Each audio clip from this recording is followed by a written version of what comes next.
Hello बच्चों, so most welcome in mystery of chemistry club. So now आप लोग please जो भी वीडियो देखते हैं प्लीज़ अपने आसपास बताते रहें कि क्रैश कोर्स भी स्टार्ट हो चुका है IIT मेंस के लिए 2021 के लिए।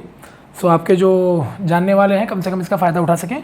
तो ये एक्चुअली क्रैश कोर्स इसलिए क्योंकि आपको पता होगा कि NTA ने रिलीज़ किया एग्ज़ाम डेट कि 20 जुलाई से 27 जुलाई तक 25 जुलाई तक एंड देन आफ्टर 27 जुलाई से 2 अगस्त तक के लिए मेंस के 2 फेज़ में पेपर हो रहे हैं। तो उससे रिलेटेड मैंने सोचा कि 12 दिन में क्यों ना हम आपको कुछ ऐसी चीज़ें दें जो आपके पेपर्स में आपकी हेल्प करें। ठीक है, देखो साल भर आपने जो पढ़ा एक डजन मैटर है, लेकिन हो सकता है कि इस क्रैश कोर्स में ऐसा भी हो कि बहुत क्विक रिवीजन में आप बहुत चीज़ों को आराम से किक आउट कर सको। ठीक है, now so what about today sir? So today's lecture is solid state chapter batch subshell class 12th। हमारे बैच का नाम आपको पता ही है, सबशेल है 12th के लिए, ठीक है, ऑर्बिटल है 11th के लिए। आधार @4 यानी 4th लेक्चर। हमने अभी एक तक एक्चुअली सॉलिड स्टेट के 3 लेक्चर रिलीज कर दिए हैं। नहीं देखा हो तो प्लीज़ जरूर जाके देखिएगा।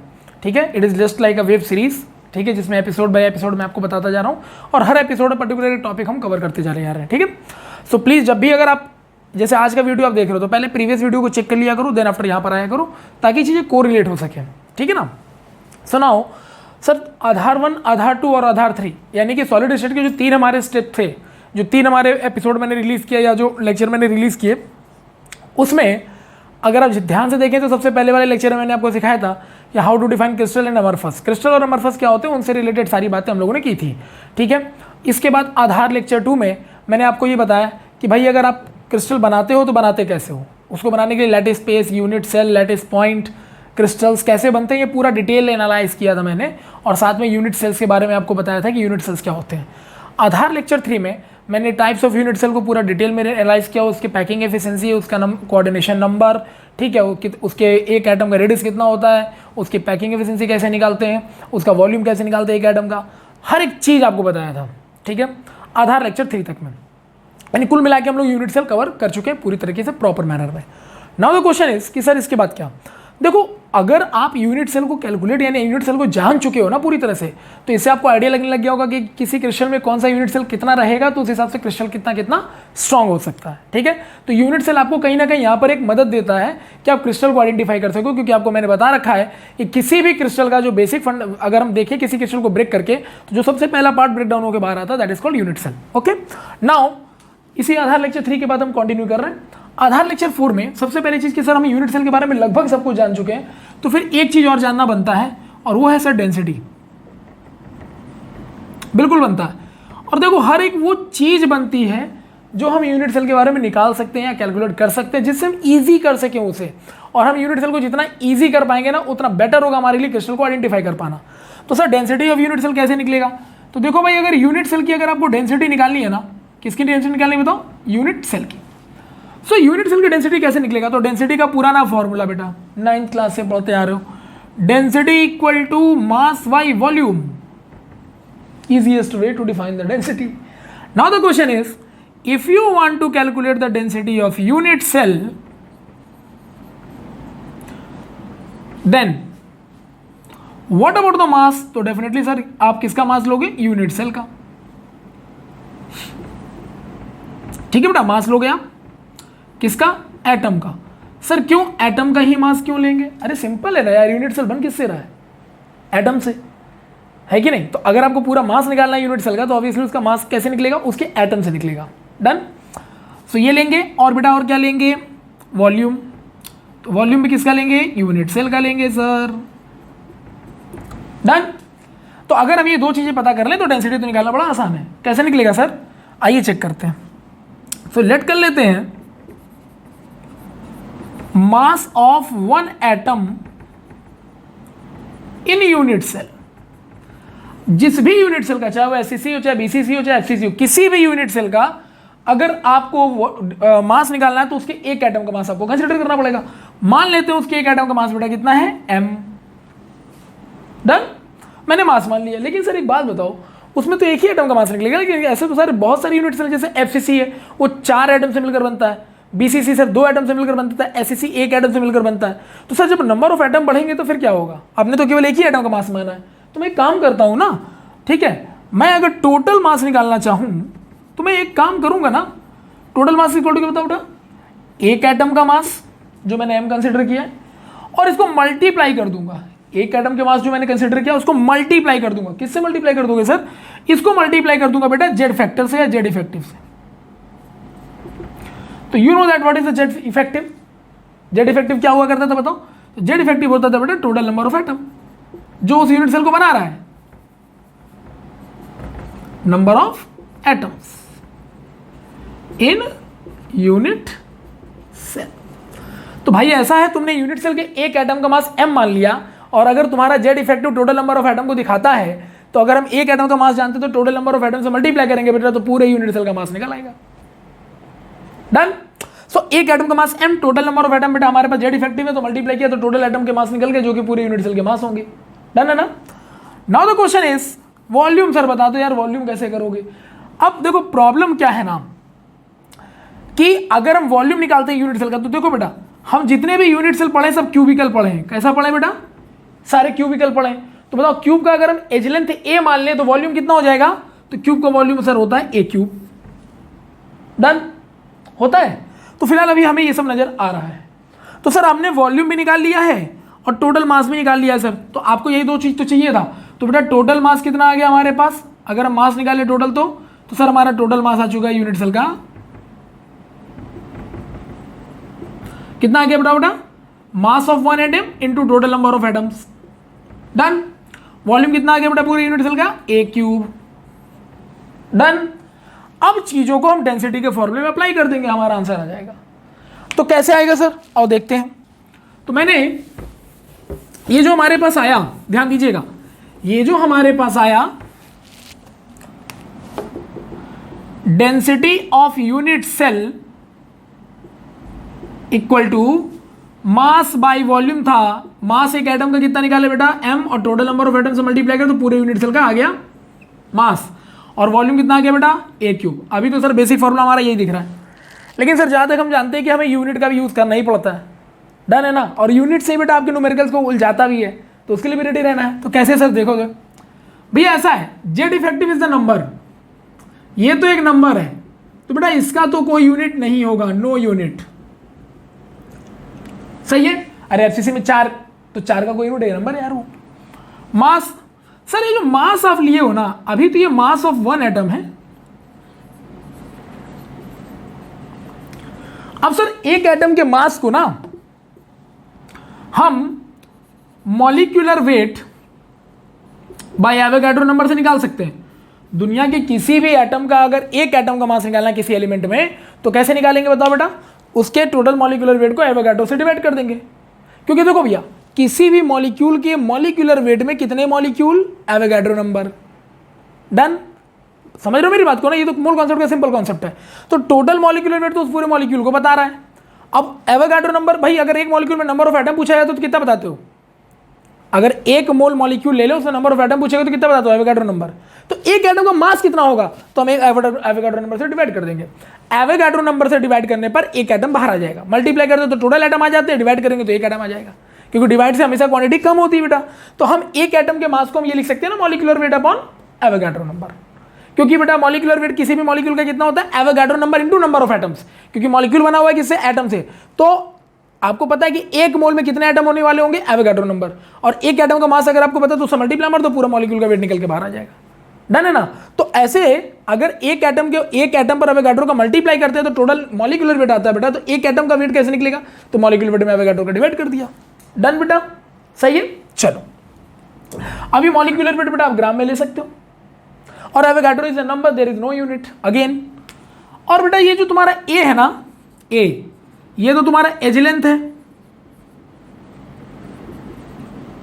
ऑफ यूनिट सेल बेटा। और हमने जनरली सारे यूनिट सेल हमारे किस शेप के हैं? क्यूब शेप के। तो बेटा अगर ये एज लेंथ है तो एज लेंथ का यूनिट हम क्या ले लें? तो बेसिकली यूनिट सेल बहुत छोटे होते हैं सर, तो मीटर सेंटीमीटर ना लेकर के हम, या मीटर किलोमीटर ना लेकर के सेंटीमीटर ले लें, पिकोमीटर ले लें। तो जनरली बेटा आपको ए का ना, ए हमेशा आपको पिकोमीटर में देगा। ए किस में देगा बेटा आपको? हमेशा पीएम यानी पिकोमीटर में, ठीक है। और आपको पता है ना कि एक पिकोमीटर बराबर कितना होता है बताओ बेटा? 10⁻⁻12 मीटर या 10⁻10 सेंटीमीटर, ये एक पिकोमीटर होता है बेटा। तो अगर आपको ये पिकोमीटर में दिया और आप चाहते हो कि इसको सेंटीमीटर में लिखोगे तो कैसे लिखोगे, ए इंटू पिकोमीटर, तो 1 पिकोमीटर इक्वल टू 10⁻⁻10 सेंटीमीटर। ये लीजिए। अब ये चेक कर लीजिए न्यूमेरिकल में आपको बेटा एज लेंथ पिकोमीटर में दिया गया है कि सेंटीमीटर में दिया गया है। अगर पिकोमीटर में दिया गया है तो फिर कोई बात नहीं, यहाँ पर ए जो है बेटा पिकोमीटर में ले रखा मैंने। अब अगर सेंटीमीटर में बोलेगा बेटा तो 10 × 10⁻⁻10 का मल्टीप्लाई भी मारना पड़ेगा हमें। सो इस पॉइंट ऑफ व्यू से देखें तो बताओ बेटा मेरा ए क्यूब कितना आ जाएगा एज लेंथ का। तो अगर पिकोमीटर में लोगे ना सर तो ए क्यूब पिकोमीटर का क्यूब आ जाएगा, और सर अगर सेंटीमीटर में लोगे ना तो ए क्यूब इंटू 10⁻⁻10 का 3 यानी कितना बेटा -30 सेंटीमीटर क्यूब आ जाएगा। एग्री करते हो? तो डिपेंड करता है कि न्यूमेरिकल में डाटा किस या यूनिट किस फॉर्म में दे रहा है हमें। तो अगर ये चीजें अगर बेटा हम इस नॉर्मल फॉर्मूले में अप्लाई कर दें, हमारा नॉर्मल डेंसिटी का तो फॉर्मूला यही है, हम यूनिट के पॉइंट ऑफ व्यू से अगर इसमें अप्लाई करें तो फाइनली हमारा डेंसिटी का फॉर्मूला कितना आएगा बताओ। तो बेटा अगर हम ये फॉर्मूला अप्लाई करते इसमें देखो ध्यान से, चलिए तो फाइनली बेटा हमारा आ गया density equal to mass of 1 atom into Z effective upon बेटा ए क्यूब हुआ करता था। अब मैं यूनिट वाइज बात करूंगा, एक मास के एटम को हम क्या लिख सकते हैं, तो molecular weight upon Avogadro number लिख सकते हो सर, बहुत अच्छे, इंटू जेड इफेक्टिव यानी नंबर ऑफ एटम तो वहां पर है ही है। ठीक है बेटा। अच्छा ए क्यूब, तो ए क्यूब को बेटा अगर मैं सेंटीमीटर में लिखूंगा तो क्या लिखूंगा, ए क्यूब इंटू 10⁻, बताओ कितना, -30 सेंटीमीटर क्यूब। तो देखा जाए तो this is the actual formula of density. तो आप इस फॉर्मूले का यूज ज्यादातर करेंगे क्योंकि आप ज्यादातर यूनिट में ही सारे, क्योंकि फॉर्मूला अगर है बेटा तो विदाउट यूनिट तो काम नहीं करेगा, तो यूनिट को लेकर के भी समझना है अगर आपको, तो this one is the best formula to define the बेटा density of any unit cell. और पता है यहाँ एक एटम का जो मास था अगर मैंने उसको मॉलिक्यूल वेट में और एवोगाड्रो से डिवाइड करके हटा दिया तो उसका फायदा भी मुझे मिला। तुमको कोई भी मॉलिक्यूल दे देगा ना, उसके यूनिट सेल का आपसे डेंसिटी पूछ रहा है, तो मॉलिक्यूल अगर दे देगा तो मॉलिक्यूलर वेट आपको निकालना आता है, तो ये आपके लिए और आसान हो गया। एवोगाड्रो का वैल्यू आपको पता ही है, जेड इफेक्टिव बेटा अगर वो देख लो, अगर एफसीसी यूनिट सेल बोल रहा है तो जेड इफेक्टिव 4 है ना, बीसीसी बोल रहा है तो जेड इफेक्टिव 2, और बेटा एससीसी बोल रहा है तो जेड इफेक्टिव 1, कहानी खत्म। और एज लेंथ आपको दिया ही जाएगा, then you can go with this, done. सो बेटा this is all about the density formula to calculate the unit cell density, done. So आज के बाद अगर डेंसिटी से रिलेटेड कोई भी न्यूमेरिकल्स आता हमारे पास तो इसको करेंगे। मेंस में, आईटी मेंस में और नीट में ना डेंसिटी के क्वेश्चन ज्यादा पूछता है न्यूमेरिकल वाइज में, ठीक है, 4 नंबर में। और एक बात याद रखिएगा, वो ज्यादा से उसको पता है कि यार फॉर्मूला बहुत आसान है, बच्चा आराम से कर लेगा, लेकिन प्रॉब्लम कहाँ है, वो यूनिट से आपको फंसाएगा। इसलिए यूनिट वाला फॉर्मूला आपके ध्यान में रहना चाहिए। I hope it is clear to all of you, ठीक है, done. Now the question is कि सर डेंसिटी भी निकालिए यूनिट सेल का, सर अब क्या बचा। और फिर डेंसिटी निकलता क्यों नहीं यार, जब तुमको वॉल्यूम निकालना आता है यूनिट सेल का तो डेंसिटी निकालने में क्या प्रॉब्लम है, तो उससे न्यूमेरिकल बन सकते हैं, बना दीजिए सर, आ गया, डन। तो ये हमने निकाल लिया बेटा इसका क्या, density. Okay sir, now what about the next thing. तो बेटा नेक्स्ट थिंग इज दैट कि क्वेश्चन इज कि सर हम आप ही ने लास्ट क्लास यानी कि आधार लेक्चर 3 में आपने बताया था कि सर जब भी एटम जब अरेंज होते हैं और यूनिट सेल फॉर्म करते हैं तो सर उस यूनिट सेल जब एटम अरेंज होते हैं तो एटम तो स्फेरिकल होते हैं सर। तो जब एटम स्फेरिकल होते हैं सर तो जब वो अरेंज होंगे तो कहीं ना कहीं पूरी तरह से एक दूसरे के साथ वो कभी भी स्टैक नहीं करेंगे, यानी कहीं ना कहीं उनमें जगह खाली बचेगी। भाई कोई भी स्फेरिकल बॉडी को, ये देखो ना, जैसे 2 स्फेरिकल बॉडी ये मैंने लिया, या तीसरा स्फेरिकल बॉडी यहाँ लिया बेटा, चौथा स्फेरिकल बॉडी यहाँ लिया, यू कैन सी हियर, देखो तो यहाँ पर जगह खाली है, देखो ठीक है आपको बेटा। इसको क्या बोलते हैं हम लोग, इसको बेटा हम लोग वॉइड बोलते हैं। क्या बोलते हैं बेटा, वॉइड बोलते हैं। तो सर ये वॉइड कितने तरह के बन सकते हैं, क्योंकि आपके पास तो क्रिस्टल बहुत तरह के हैं, है ना बेटा, यूनिट सेल कई तरह के हैं, तो उनमें वॉइड्स तो बनते ही होंगे। सर ये वॉइड्स कितने तरह के बन सकते हैं, इनका कोई पर्टिकुलर शेप होता है, कुछ भी बन जाते हैं? नहीं, बिल्कुल हर वॉइड्स का एक पर्टिकुलर शेप होता है। अब आपने उस एटम्स को कैसे अरेंज कर रखा है उसके अकॉर्डिंग ना उसका वॉइड आपको दिखाई देगा। Am I clear to all of you. अब जैसे आप बेटा कैरम बोर्ड खेलते ही होगे सभी लोग, है ना, कैरम खेलते हो ना सब लोग, तो जब आप लोग कैरम खेलते हो तो वहां पर भी आप देखो ना, जो कैरम की गोटियां होती हैं आप उनको कभी अरेंज करके देखना, स्फेरिकल होती है पूरी, उनको अरेंज करके देखो आप, तो जब देखोगे ना कभी भी अरेंज करके किसी भी डायरेक्शन में अरेंज कर लो, कैसे भी अरेंज कर लो, बीच में आपको खाली जगह दिखाई देगा, ठीक है ना, जिसमें आपको वाइड दिखाई देगा। तो वाइड का शेप आप देखना, कोई ना कोई शेप होगा, कहीं पर वाइड का शेप कुछ और होगा, कहीं पर वाइड का शेप और कुछ होगा। अब बात यह है कि सर हमारे जितने भी यूनिट सेल्स या क्रिस्टल्स है ना, सारे के सारे, ध्यान से सुनिएगा, जितने भी यूनिट सेल्स बेटा क्रिस्टल्स है ना, सारे के सारे 3D हैं। तो सर हमारे वाइड्स भी सारे कैसे होने चाहिए, 3D होने चाहिए। तो हम 2D वाइड पे वर्कआउट कर नहीं सकते, हमें 3D पे वर्कआउट करना होगा। तो क्वेश्चन है कि सर वाइड्स जो आप बताते हो, आपने सारी यूनिट सेल में भी निकाल के दिखाया था। जैसे आपने बताया था कि सर एसएससी में जो पैकिंग एरिया 52.4% या 52% और बेटा वॉइड कितना परसेंट था 48, इसका मतलब इतना एरिया खाली पड़ा हुआ है। तो जो वॉइड्स खाली पड़े सर उसका शेप कैसा होगा? सर बीसीसी में आपने बताया पैकिंग 68% है, वॉइड 32% है, तो सर वहां पर जो वॉइड होगा उसका शेप कैसा होगा, है ना? वॉइड हर जगह बेटा, एफसीसी सारी यूनिट सेल में, एफसीसी बीसीसी एससीसी में। तो वॉइड्स पर जो ऑब्जर्वेशन किया गया by the x-ray and XRD pattern, मैंने आपको स्टार्टिंग में बताया था। तो एक्सरे डिफ्रेक्शन पैटर्न से जब वॉइड्स को देखा गया, भाई पहले तो एटम का अरेंजमेंट को देखा गया, उसके बाद एक्सआरडी पैटर्न से बेटा उनका अरेंजमेंट चेक किया गया। एक्सआरडी पैटर्न से क्या चेक किया गया कि वो कैसे दिखते हैं, उनका वॉइड्स कैसा दिखता है। एटम का तो अरेंजमेंट क्लियर हो गया। तो वॉइड्स जब देखा गया बेटा, तो वॉइड जो देखा गया वो एक्चुअली में हमें दो तरीके के दिखते हैं किसी भी 3D क्रिस्टल में। वो वॉइड्स बेटा कितने तरह के दिखते हैं मुझे किसी भी 3D क्रिस्टल में? दो तरह के। कौन कौन से सर? तो एक हमें दिखता है, ध्यान से सुनिएगा, एक हमें दिखता है बेटा टेट्राहेड्रल वॉइड्स, यानी टेट्राहेड्रल शेप में बेटा, ठीक है, जिसको शॉर्ट फॉर्म में टीवी बोलेंगे, टेलीविजन नहीं, टेट्राहेड्रल वॉइड। और एक हमें दिखता है बेटा ऑक्टाहेड्रल वॉइड्स, ठीक है, और ऑक्टाहेड्रल वॉइड्स को बेटा बोलेंगे ओवी। डन। तो T stand for tetrahedral, V stand for void, octahedral मतलब O stand for octa and V stand for voids. तो दो तरह के वॉइड्स हमें बेसिकली देखने को मिले। ये सारे वॉइड्स मैं आपको बना के भी दिखाने वाला हूं जब मैं आपको अरेंजमेंट सिखाऊंगा क्रिस्टल का, ठीक है? अभी तो हम लोग क्रिस्टल को समझ रहे हैं कि उसके अंदर क्या क्या हो सकता है। So all this things are clear to all of you. Now let's see ये टेट्राहेड्रल सर ऑक्टाहेड्रल दिखता कैसा है। तो देखो जो टेट्राहेड्रल वॉइड्स है ना भाई, टेट्रा बोला है तो टेट्रा का मतलब बेटा 4 होता है, टेट्रा का मतलब 4 होता है, तो इसका मतलब सर ये 4 एटम से मिलकर बनता होगा। फिर कैसा दिखता है सर 3D में?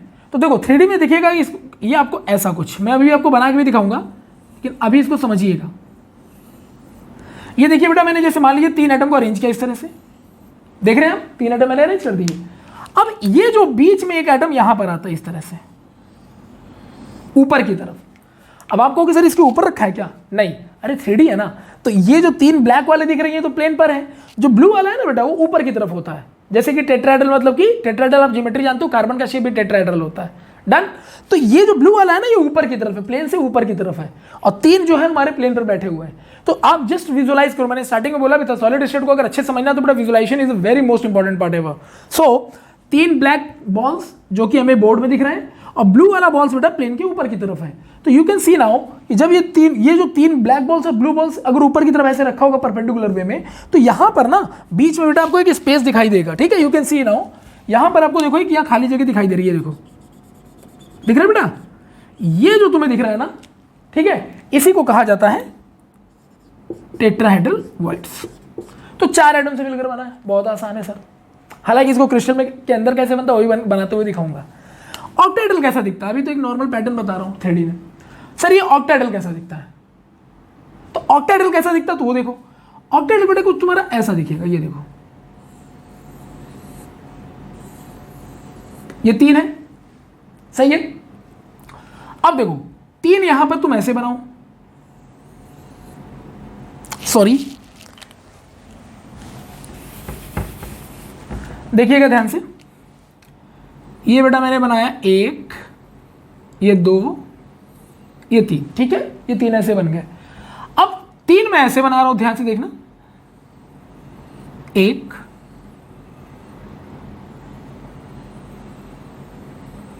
2, 3 दिखाई दिया आपको? अब जरा चेक करिए, ये रेड वाले जो हैं 1, 2, 3 ये ऊपर की तरफ है ना बेटा, और जो ब्लैक वाले बॉल्स है वो पीछे की तरफ है। तो दोनों एक दूसरे का अपोजिट है, देखना यहां पर 2 ऊपर 1 नीचे, यानी 2:1 का रेशियो है ऐसा, यानी 2:1। और यहां बेटा रेशियो कैसा है? तो देखो ना, ये वाले आइटम कितने हैं? 2, और ये वाला कितना ब्लैक वाला बेटा? 1। और यहां देखो ऊपर यहां पर बेटा 1 हो गया, और नीचे यहां पर बेटा रेड वाले 2 हो गए। तो यानी इन दोनों के बॉल्स को अपोजिट डायरेक्शन में एक दूसरे को रख दो, यानी 3 और 3 6 बॉल्स को एक दूसरे को अपोजिट डायरेक्शन में रख दो ट्रायंगुलर मैनर में। तो टोटल बेटा 6 आइटम्स मिल गए। अब देखो इनकी वजह से ना यहां पर आपको एक वॉइड दिखाई दे रहा होगा, ये देखो दिख रहा है यहाँ पे, ये देखो ये जो वॉइड्स आपको दिखाई दे रहा है ना, ये वाला, दिस वॉइड इज कॉल्ड बेटा, इसी वॉइड्स को हम लोग नाम देते हैं ऑक्टाहेड्रल वॉइड्स, क्योंकि शेप में ऑक्टाहेड्रल है सर ये। Exactly clear? और अब ये मत बोलना सर ऑक्टाहेड्रल दिखता कैसा है, केमिकल बॉन्डिंग में भी आपने ऑक्टाहेड्रल शेप बना रखा है शायद, याद होगा आपको? याद करो तो केमिकल बॉन्डिंग में ऑक्टाहेड्रल कैसा था बेटा? ऐसा ही तो था ना, ये देखो ऐसे बनाते थे, ये 4 ऐसे होते थे बेटा, और ये इससे मैच कर गया, ये इससे मैच कर गया, है ना, ये ऐसे मैच कर गया बेटा, ये इधर मैच कर जाता था। तो ये देखो ना बीच में स्पेस दिखाई दे रहा है, यहाँ भी देखो कितने एटम लग रहे हैं बेटा, 1 2 3, और यहाँ भी देखो बेटा 1 2 और 3। तो ये मैंने एटम छोटे छोटे बना रखे, अगर आप इन्हीं को मिक्स कर दोगे ना तो ऐसा ही दिखेगा, क्योंकि देखो ना ये वाले और ये वाले दोनों अपोजिट है। देखो यहाँ 2 नीचे 1 ऊपर, यहाँ भी 2 नीचे और 1 ऊपर, लेकिन ये जो 1 का डायरेक्शन नीचे, इसका 1 का डायरेक्शन ऊपर है। अब इनको मिक्स कर दो, यानी इन दोनों को मिला दो आपस में, तो यही तो शेप आएगा। तो इनको मिलाने पर बेटा ये शेप आएगा। तो ये देखो बीच में स्पेस दिख रहा है, ये देखो ये खाली जगह, यही बेटा ऑक्टाहेड्रल। और यू कैन इमेजिन नाउ कि यही चीज आपको यहाँ पे दिखाई दे रहा है, ये देखो ऐसा ही शेप में बना भी है, दिखा। सो this is all about the बेटा ऑक्टाहेड्रल वॉइड्स। तो अब एक मुझे बात बताओ, मैंने तुम लोगों को कोऑर्डिनेशन नंबर के बारे में भी लास्ट लेक्चर में बताया था। कोऑर्डिनेशन नंबर क्या होता है? किसी भी एटम का जो नियरेस्ट एटम होता है, जो उसको टच करता है, उसे कोऑर्डिनेशन नंबर कहते हैं। ठीक है, मतलब आपका नियरेस्ट में, उस एटम के नियरेस्ट में कितने लोग हैं जो उसको टच कर रहे हैं, कितने एटम, इट डजंट मैटर, उसके नियरेस्ट एटम टच कितने कर रहे हैं, दैट इज अ मैटर। तो किसी भी एटम का जो नियरेस्ट एटम जो उसको टच कर रहा होता है वो कोऑर्डिनेशन नंबर है। तो किसी भी एटम को, अब जरा ध्यान देना, ये जो वॉइड बना है बेटा आपका, ये वॉइड है। अब ये खाली जगह बना हुआ है, तो इस खाली जगह में मान लो कोई एटम मैंने डाल दिया, हालांकि वर्ड बहुत छोटे बने हैं, तो बेटा इसमें छोटे एटम जाएंगे। छोटा कौन होता है? केटायन होता है, आपको पता है। तो कोई भी अगर आप मान लो यहाँ पे केटायन डाल दोगे, तो वो जो भी एटम होगा अब वो 6 से टच कर रहा होगा। तो ऐसे में बेटा ऑक्टाहेड्रल जब भी सिचुएशन आएगा या ऑक्टाहेड्रल जब भी शेप बनेगा, तो उसके जो वर्ड्स आएंगे वहां पर तुम जो भी एटम डालोगे 6 लोगों से टच कर रहा होगा, तो उस केस में बेटा उनका कोऑर्डिनेशन नंबर हो जाएगा 6। डन। याद होगा बेटा ये ऑक्टाहेड्रल वर्ड्स है। ऑक्टाहेड्रल में बेटा ये जो स्पेस दिख रहा है वर्ड, यहां पर हम कोई एटम डाल दे मान लो, तो कितने से टच करेगा सर? तो 3 तो ब्लैक और ब्लू ऊपर वाले से 4 से टच करेगा। तो ऐसे केस में बताओ बेटा टेट्राहेड्रल वर्ड्स के लिए कोऑर्डिनेशन नंबर कितना आ जाएगा बेटा? 4। बहुत आसान है ये। विजुअलाइजिंग पावर अगर आपकी बहुत अच्छी तो you can do anything. Done. और मैंने इवन दैट आपको रियल ऑक्टाहेड्रल वर्ड, जो रियल ऑक्टाहेड्रल स्ट्रक्चर जो आप केमिकल बॉन्डिंग में पढ़ाते थे किसी कंपाउंड के लिए, sp3d2 हाइब्रिडाइजेशन या d2sp3 के लिए, उसका भी शेप ऐसा ही होता था। अब वो थोड़ा हम एक्सपेंड करके बनाया करते थे, लेकिन अगर इसी को हम ऐसे मिक्स कर दें, यानी ऐसे घुमा दें, ऐसे दबा दें, पूरा क्रिस्टल ऐसे कर दें, एटम ऐसे आ जाएंगे, तो इस तरह का हो जाएगा। So this is all about the two types of the tetrahedral और octahedral voids which formed by the unit cell or any crystal during the arrangement of their atoms. So whenever the spherical atoms are arranged with each other, then some vacant places are obtained. That vacant places is called beta voids. Done. Now let's see. देखो tetrahedral और octahedral का concept तो sir हमें clear हो गया। Now the question is कि sir इनको हम कैसे देखेंगे, ये कहां पाए जाते हैं? अगर हमको पता करना हो कि किसी क्रिस्टल में ये कहां पर पाए जाते हैं, किसी यूनिट सेल में कहां पर पाए जाते हैं, वो बहुत जरूरी हो जाएगा सर हमारे लिए। तो चलिए आइए देखते हैं। सबसे पहले बेटा हम एक्सप्लेन करते हैं आपको टेट्राहेड्रल वर्ड्स के लोकेशंस को। ठीक है, टेट्राहेड्रल वर्ड्स के लोकेशंस को। तो अब ये आपको देखना कहां पर है? यूनिट सेल के अंदर देखना है। तो यूनिट सेल को बना लो। यूनिट सेल कैसा है बेटा? हम लोग ज्यादातर क्यूबिकल बनाते हैं। सुनो, हम एक बनाते हैं क्यूबिकल। ये देखो,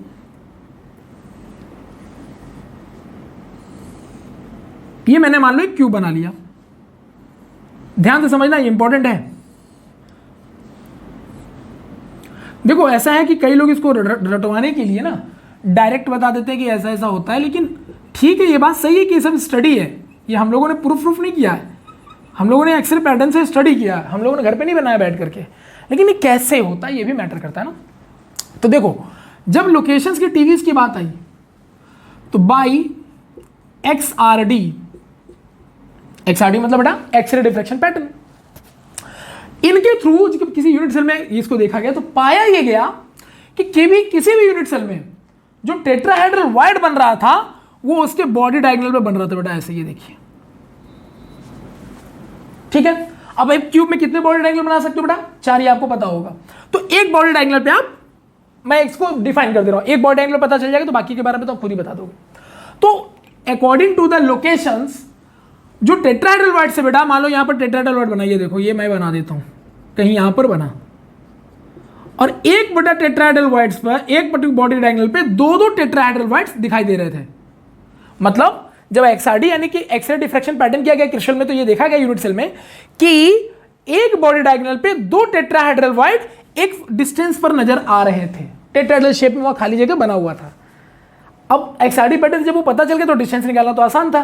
तो जब पूछा गया कि भैया मान लो अगर ये P पॉइंट है, ये वाला वर्टेक्स, और ये वाला वर्टेक्स बेटा Q पॉइंट है, तो पूछा गया कि बताओ इस वाले वर्टेक्स से इस पहले टेट्राहेड्रल वर्ड की दूरी कितनी होगी, क्योंकि क्यूब तो सिमेट्रिक है हर तरफ से, तो एज लेंथ बेटा ए ही होता है, तो इसका एज लेंथ बेटा ए है ना। तो पूछा गया कि बताओ इसकी दूरी कितनी होगी, एक कॉर्नर से टेट्राहेड्रल की दूरी कितनी होगी। तो जब ये पता चला, एक्सआरडी पैटर्न से पता चला बेटा कि ये √3a/4 होती है। The question is how it is possible, because you know that कि if PQ is the body diagonal बेटा, तो PQ √3a होता है, क्योंकि बॉडी डायगोनल का वैल्यू यही होता है ना, ये सबको पता होगा, ठीक है। ये बॉडी डायगोनल का वैल्यू है √3a। कैसे निकलता है वो तो बढ़िया सिंपल, पाइथागोरस थ्योरम लगा तो निकल जाएगा, ठीक है ना।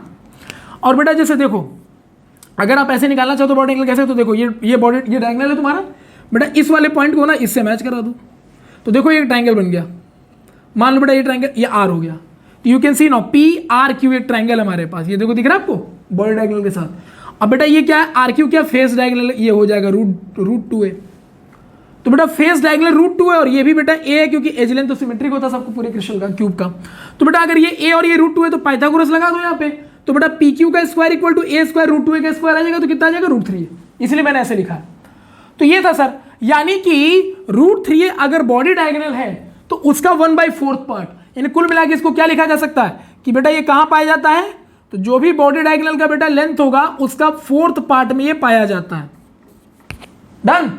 अगर मैं ये मान लूं कि पूरी बॉडी डायगोनल की लेंथ 1 है, तो यहां ये वाला डिस्टेंस कितना हो जाएगा 1/4, ठीक है। तो एक कॉर्नर से एक बॉडी डायगोनल की डिस्टेंस बेटा कितनी होती है, इसके बॉडी डायगोनल का 4th पार्ट पर होता है, 1/4 पार्ट पर होता है। या ये कह लो कि कॉर्नर से बॉडी डायगोनल का डिस्टेंस, जो टेट्राहेड्रल बॉडी का डिस्टेंस होता है बेटा √3a/4 होता है, ठीक है। आई होप इट इज क्लियर। तो सर अगर ये ऐसा है तो चूंकि क्यूब है तो क्यूबिकल बॉडी तो सिमेट्रिक होती है, तो इसका मतलब सर इस कॉर्नर से यहां तक की डिस्टेंस भी सर कितनी हो जाएगी, √3a/4। यानी कि सर कॉर्नर से जो टेट्राहेड्रल वॉइड्स है वो बॉडी डायगोनल के 1/4 पोजीशन पे पाया जाता है, या ये कह लो कि √3a/4 पोजीशन पे पाया जाता है। Done sir. सर नाउ अगर मैं इसको S मान लूं और इसको T मान लूं, तो मेरे से कोई बोल देगा कि दो टेट्राहेड्रल वॉइड के बीच की दूरी बताओ, यानी ST बताओ, तो कैसे निकालेंगे। तो sir you can see now बेटा PQ है ना, ये देखो, तो P से लेके Q तक ये कितने पार्ट में बट गया, P से लेके S प्लस S से लेके T प्लस बेटा T से लेके Q।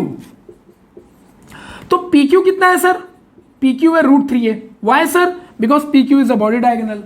सर PS कितना है सर, PS तो बाय द XRD पैटर्न ये पता चला कि जो कॉर्नर से S यानी कि उसके टेट्राहेड्रल वॉइड के बीच की दूरी होती है √3/4 होती है, तो ये रख दिया बेटा मैंने √3a/4 प्लस ST सर कितना, यही तो मेरे को निकालना है यार, प्लस TQ कितना है, TQ कितना √3a/4, ये भी है क्योंकि वही डिस्क कॉर्नर से लेकर टेट्राहेड्रल डिस्टेंस √3a/4 है, तो बेटा यहाँ भी आ गया √3a/4। नाउ सर इसको सॉल्व करना है, तो इसको बेटा सॉल्व करो, ST इक्वल टू आ जाएगा √3a/2। यू कैन नाउ, बहुत आसान, सही बेटा, क्योंकि √3a/4 कितना हो जाएगा 2 √3a/4, 2 से 4 कट जाएगा तो √3/2 आ जाएगा। ST बराबर तो ये √3 था, तो √3 माइनस √3/2 हो जाएगा, तो कितना आएगा बेटा √3/2 ही आएगा। डन। तो यानी कि ST क्या है बताओ, ST क्या है, स्मॉलेस्ट डिस्टेंस बिटवीन 2 TVs जो कि कॉन्जिक्यूटिव है।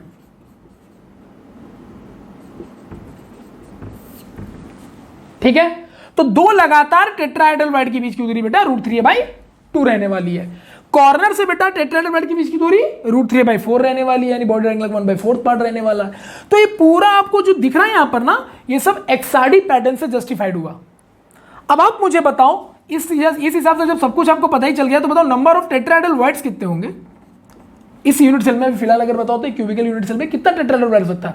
तो सर एक क्यूब, आप बता रहे हो कि एक बॉडी डायगोनल में 2 टेट्राहेड्रल वॉइड्स होते हैं सर, तो ऐसे तो एक क्यूब में 4 बॉडी डायगोनल हम बना सकते हैं। तो बेटा अगर एक बॉडी डायगोनल पे 2 टेट्राहेड्रल वॉइड्स है, तो 4 बॉडी डायगोनल में कितने हो जाएंगे बेटा 8।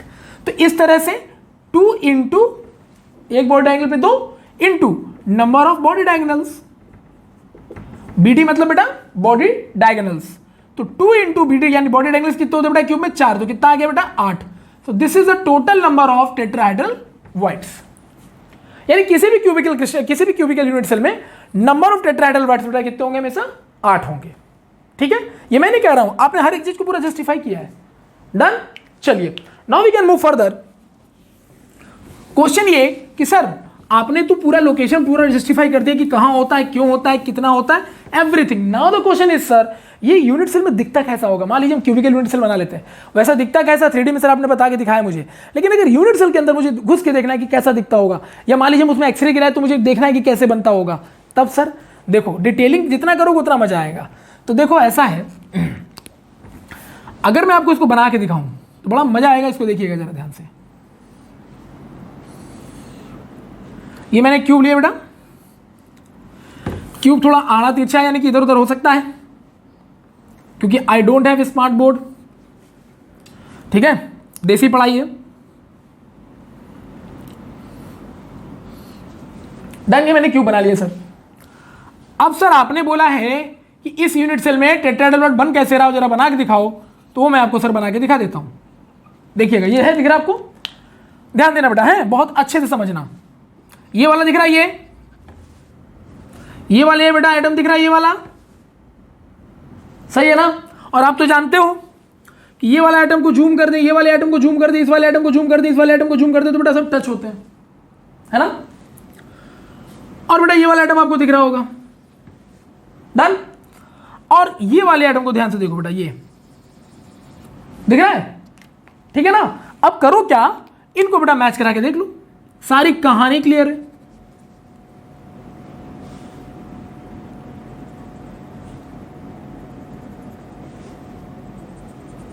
यू कैन सी नाउ, दिखा? अब अगर इसको मैं थोड़ा सा, इसको देखो यहां पर, ये अगर मैं थोड़ा पीछे तक ऐसे बढ़ा दूं, ऐसे खाली समझाने के लिए, क्या ये आपको टेट्राहेड्रल शेप नहीं दिख रहा है? अगर मान लो इसको ना भी बनाऊं तो भी बेटा ये मुझे टेट्राहेड्रल दिख रहा है, ये देखो तो दिख रहा है आपको टेट्राहेड्रल? ये कैसा दिख रहा है? ये सर ये ऐसा दिख रहा है, कुछ ऐसा है, ऐसा है, ऐसा है, और ये ऐसा है। Yes sir, it is just like tetrahedral. Yes sir, ये टेट्राहेड्रल होता है सर, दिख रहा है? तो ये टेट्राहेड्रल दिखाई दिया आपको। तो एक बात बताओ मुझे, अगर ये टेट्राहेड्रल है ना, तो क्यूब, आपको तो पता है मैंने क्यूब 3D में बना के दिखाया था, सारे एटम बड़े बड़े अगर कर दे, सारे एटम को जूम करके बड़ा कर दे, है ना, तो 3D में आपने बना के देखा था, सारे बिल्कुल आपस में टच होते हैं। बात समझ रहे हो? तो अगर सारे टच होते हैं, जिसका मतलब ये सारे एटम भी टच है, सब टच है। अब उसी टच में अगर ये 4 एटम बेटा ऐसे टच होते हैं कि यहां पर ना इन चारों एटम की वजह से बीच में कुछ स्पेस दिखाई देता है, क्योंकि सारे एटम छोटे छोटे हैं। अगर इनको जूम कर दे, बड़ा बड़ा कर दे, तो बीच में स्पेस आ जाएगा बेटा। अब वो बीच में स्पेस कहाँ आएगा तुम ही सोचो तो इसी लाइन पे ना आएगा बेटा। तो मान लो इस लाइन पर कहीं पर ये वॉइड आता है, ये देखो आया बेटा। तो इस एटम को अगर बड़ा कर दे, इस एटम को अगर बड़ा कर दे, इस एटम को अगर बड़ा कर दे, इस एटम को अगर बड़ा कर दे, तो बीच में एक स्पेस आ जाएगा वॉइड, क्योंकि सारे एटम इस सर्कल है तो बीच में खाली जगह नहीं थी। तो वो जो स्पेस आया ना, चूंकि पूरा शेप ही टेट्राहेड्रल है, तो वॉइड भी बेटा टेट्राहेड्रल में ही दिखाई देगा। भाई आपने एटम जैसे अरेंज कर रखा है, उसके अंदर जो खाली जगह होगी उसी पैटर्न में तो दिखेगा ना। ऐसा नहीं ना कि आप बाहर से स्क्वायर अरेंज कर रहे हो, अंदर आपको क्या दिख रहा है, रेक्टेंगल, ऐसा नहीं होगा ना। I hope it is clear. So ये वॉइड आपको कहां दिखा बेटा? तो अरे सर ये तो बॉडी डायगोनल होता है। Yes sir, this is body diagonal. इसका मतलब सर वॉइड हमेशा बॉडी डायगोनल पे दिखाई देते हैं। अब सर आपने बोला कि एक पर तो एक बॉडी डायगोनल पे तो सर 2 टेट्राहेड्रल वॉइड होता है, तो अभी तो इसमें सर एक ही दिख रहा है। तो अरे वो तो अभी इन वालों से दिख रहा है ना। अब सोचो तुम अगर इससे बनाना चाहिए, देखो मैं तुमको बना के दिखाई देता हूं, ये देखना। अब की बार बेटा मैंने ये एटम ये वाला ले लिया, ठीक है, ध्यान से समझिएगा। इस बार बेटा मैंने ये वाला ले लिया, ठीक है ना। और कौन सा ले लूं बताओ? और कौन सा ले लूं? जैसे यहां लिया हुआ है, और कौन सा ले लूं? तो सर एक ये ले लिया है, तो अब एक ये ले लो सर, ठीक है। अब इसको देखना, ये ले लो सर और एक ये ले लो सर। अब देखो मिलाओ तो इनको भी, देखना ध्यान से, यही यहां पर गेम होगा। ये सर इसको मिलाया इससे, सर ये इसको मिलाया इससे, सर इसको इससे मिलाया और इसको इससे मिलाया। ये देखिए अगेन बेटा देखो ये टेट्राहेड्रल आपको दिखाई दे रहा होगा इसके अंदर। मतलब एक बार इन तीनों के 4, ये 1 2 3, यानी पहली केस में बेटा 1 2 3 और ये 4 गए थे, और दूसरे केस में बेटा मान लो कौन कौन गया, 5 6 7 और ये बेटा 8 मैंने मिलाया। डन। तो ये जो बेटा इधर से दिख रहा है, जरा ध्यान देना, ये भी तो देखो, ये अगर बड़े बड़े कर दोगे, इनको सबको जूम कर दो, इसको भी बड़ा कर दो, इसको भी बड़ा कर दो, इसको भी बड़ा कर दो, इसको बड़ा कर दो, सब चट जब टच होंगे तो बीच में बेटा यहां भी कहीं ना कहीं स्पेस आएगा, ये देखो। और वो बेटा टेट्राहेड्रल शेप का ही होगा, एग्जैक्टली सेम जैसे पिछला था वो ऐसा ही है। तो इधर से देखो तो ये टेट्राहेड्रल वॉइड आ रहा है, इधर से देखो तो ये टेट्राहेड्रल वॉइड आ रहा है। तो इसका मतलब ये हमारे 2 टेट्राहेड्रल वॉइड्स हमें दिखाई दे रहे हैं। एक ही बॉडी डायगोनल पे हमें 2 टेट्राहेड्रल वॉइड्स दिखाई दे रहे हैं। Now I am completely justified या सेटिस्फाइड कि how to tetrahedral void exist on a one body diagonal. I hope this diagram is very helpful for all of you और for all of you. Done. So this is all about बेटा tetrahedral void दिखता कैसा है. तो एक unit cell के अंदर ऐसा दिखता है बेटा. ठीक है, आई होप इट इज क्लियर. अब ऐसे ही मान लो तुम एक डायगोनल बेटा ऐसे बनाते हो. अगर एक डायगोनल तुम ऐसे बनाते हो तो उसमें भी ये दोनों पैटर्न को उससे रिपीट करना पड़ेगा इधर उधर. अगर डायगोनल बेटा तुम ऐसे बनाते हो तो यही पैटर्न इधर उधर रिपीट करना पड़ेगा. तो हर बार डायग्राम में तुमको दो टीवीज दिखाई देंगे. डन है ये. ओके. तो लो भाई, डायग्राम से भी बता दिया, लोकेशन भी बता दिया, कितने नंबर हो सकते हैं वो भी बता दिया, कहां पाए जाते हैं वो भी बता दिया, दो नियरेस्ट टेट्राहेड्रल वाइट के बीच की दूरी कितनी होती है वो भी बता दिया. Now the question is, sir octahedral voids के बारे में थोड़ी बात की जाए. ये कैसा दिखता है, कहां होता है, लोकेशन क्या है. तो बेटा दिखता कैसा 3D में थोड़ी देर पहले आपको बताया भी था ऑक्टाहेड्रल वाइट. लेकिन अब बात है कि यूनिट सेल के अंदर कैसा दिखता है, इसके लोकेशंस क्या है. तो बेटा अगर ऑक्टाहेड्रल वाइट्स के लोकेशंस की बात करें, अगर इसके लोकेशंस की बात करें तो देखते हैं. तो इसके जब लोकेशंस की हम बात करते हैं तो बताया जाता है according to the by XRD यानी एक्सरे डिफ्रैक्शन मेथड. ये पता चला, ध्यान से सुनिएगा, एक्सरे डिफ्रैक्शन मेथड से ये पता चला कि जो OV यानी ऑक्टाहेड्रल वाइट्स होता है बेटा, एक तो एट ये बॉडी सेंटर में पाया जाता है. यानी जो भी यूनिट सेल होगा वो बॉडी के सेंटर पे एक होगा, यानी एक वाइट यहां पर बॉडी के सेंटर पे बनेगा जो भी यूनिट सेल होगा. और पाया जाता है बेटा एट ईच एज सेंटर. ठीक, यानी जितने भी एजेस होते हैं ना बेटा यूनिट सेल के, जैसे हमारा यूनिट सेल क्यूबिकल है जनरली, तो जितने भी क्यूब के जितने एजेस होंगे, कितने एजेस होंगे बेटा क्यूब में 12. तो जो 12 एजेस होंगे उनका हर एजेस के सेंटर पर ये पाया जाएगा और साथ में एक बॉडी सेंटर पे भी पाया जाएगा. ऐसा उनका मानना था. जैसे टीवी बॉडी डायग्राम में देखा गया वैसे इसमें देखा गया. नाउ द क्वेश्चन इज, ये सर दिखा कैसे, मतलब क्या था ये, दिखाइए तो, समझाइए तो जरा. तो इसको जरा ध्यान से समझना बेटा. ठीक है, देखो. तो देखो जैसे मान लो हम एक क्यूब बना लेते हैं. ठीक है ना, पहले तो समझना इसको अच्छे से.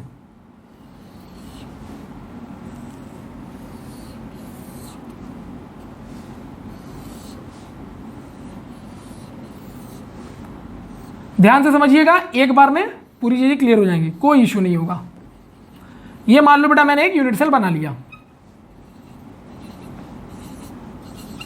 सही है, एक मैंने ये यूनिट सेल बना लिया. Now let's C one thing कि अगर मैं इसमें इसको ऐसे बना दूं बेटा, यहां से ब्रेक कर दूं, है ना, बीच से ब्रेक कर दूं, टोटल क्रिस्टल बना रहा हूं मैं, अभी आपको दिखा रहा हूं. हाफ हो गया बेटा. ये इधर से काट देंगे हॉरिजॉन्टली. बताओ कितने क्यूब निकल गए बेटा इसमें, 4. अच्छा, अगर हम सर बीच से ऐसे काट दें तो,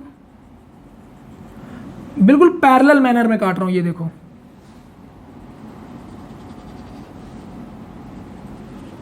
सही है, ऐसे काट दिया बीच से, कितने क्यूब निकल जाएंगे बेटा, 8, है ना, क्योंकि 4 तो पहले ही थे, बीच से काट देंगे तो 4 पीछे 4 आगे, 8 क्यूब हो गए. अब ध्यान से सुनना, मान लो हम ऐसे यहां पर मान लेते हैं this is the centre of the body, correct, जहां पर ये लाइन क्रॉस कर रही है.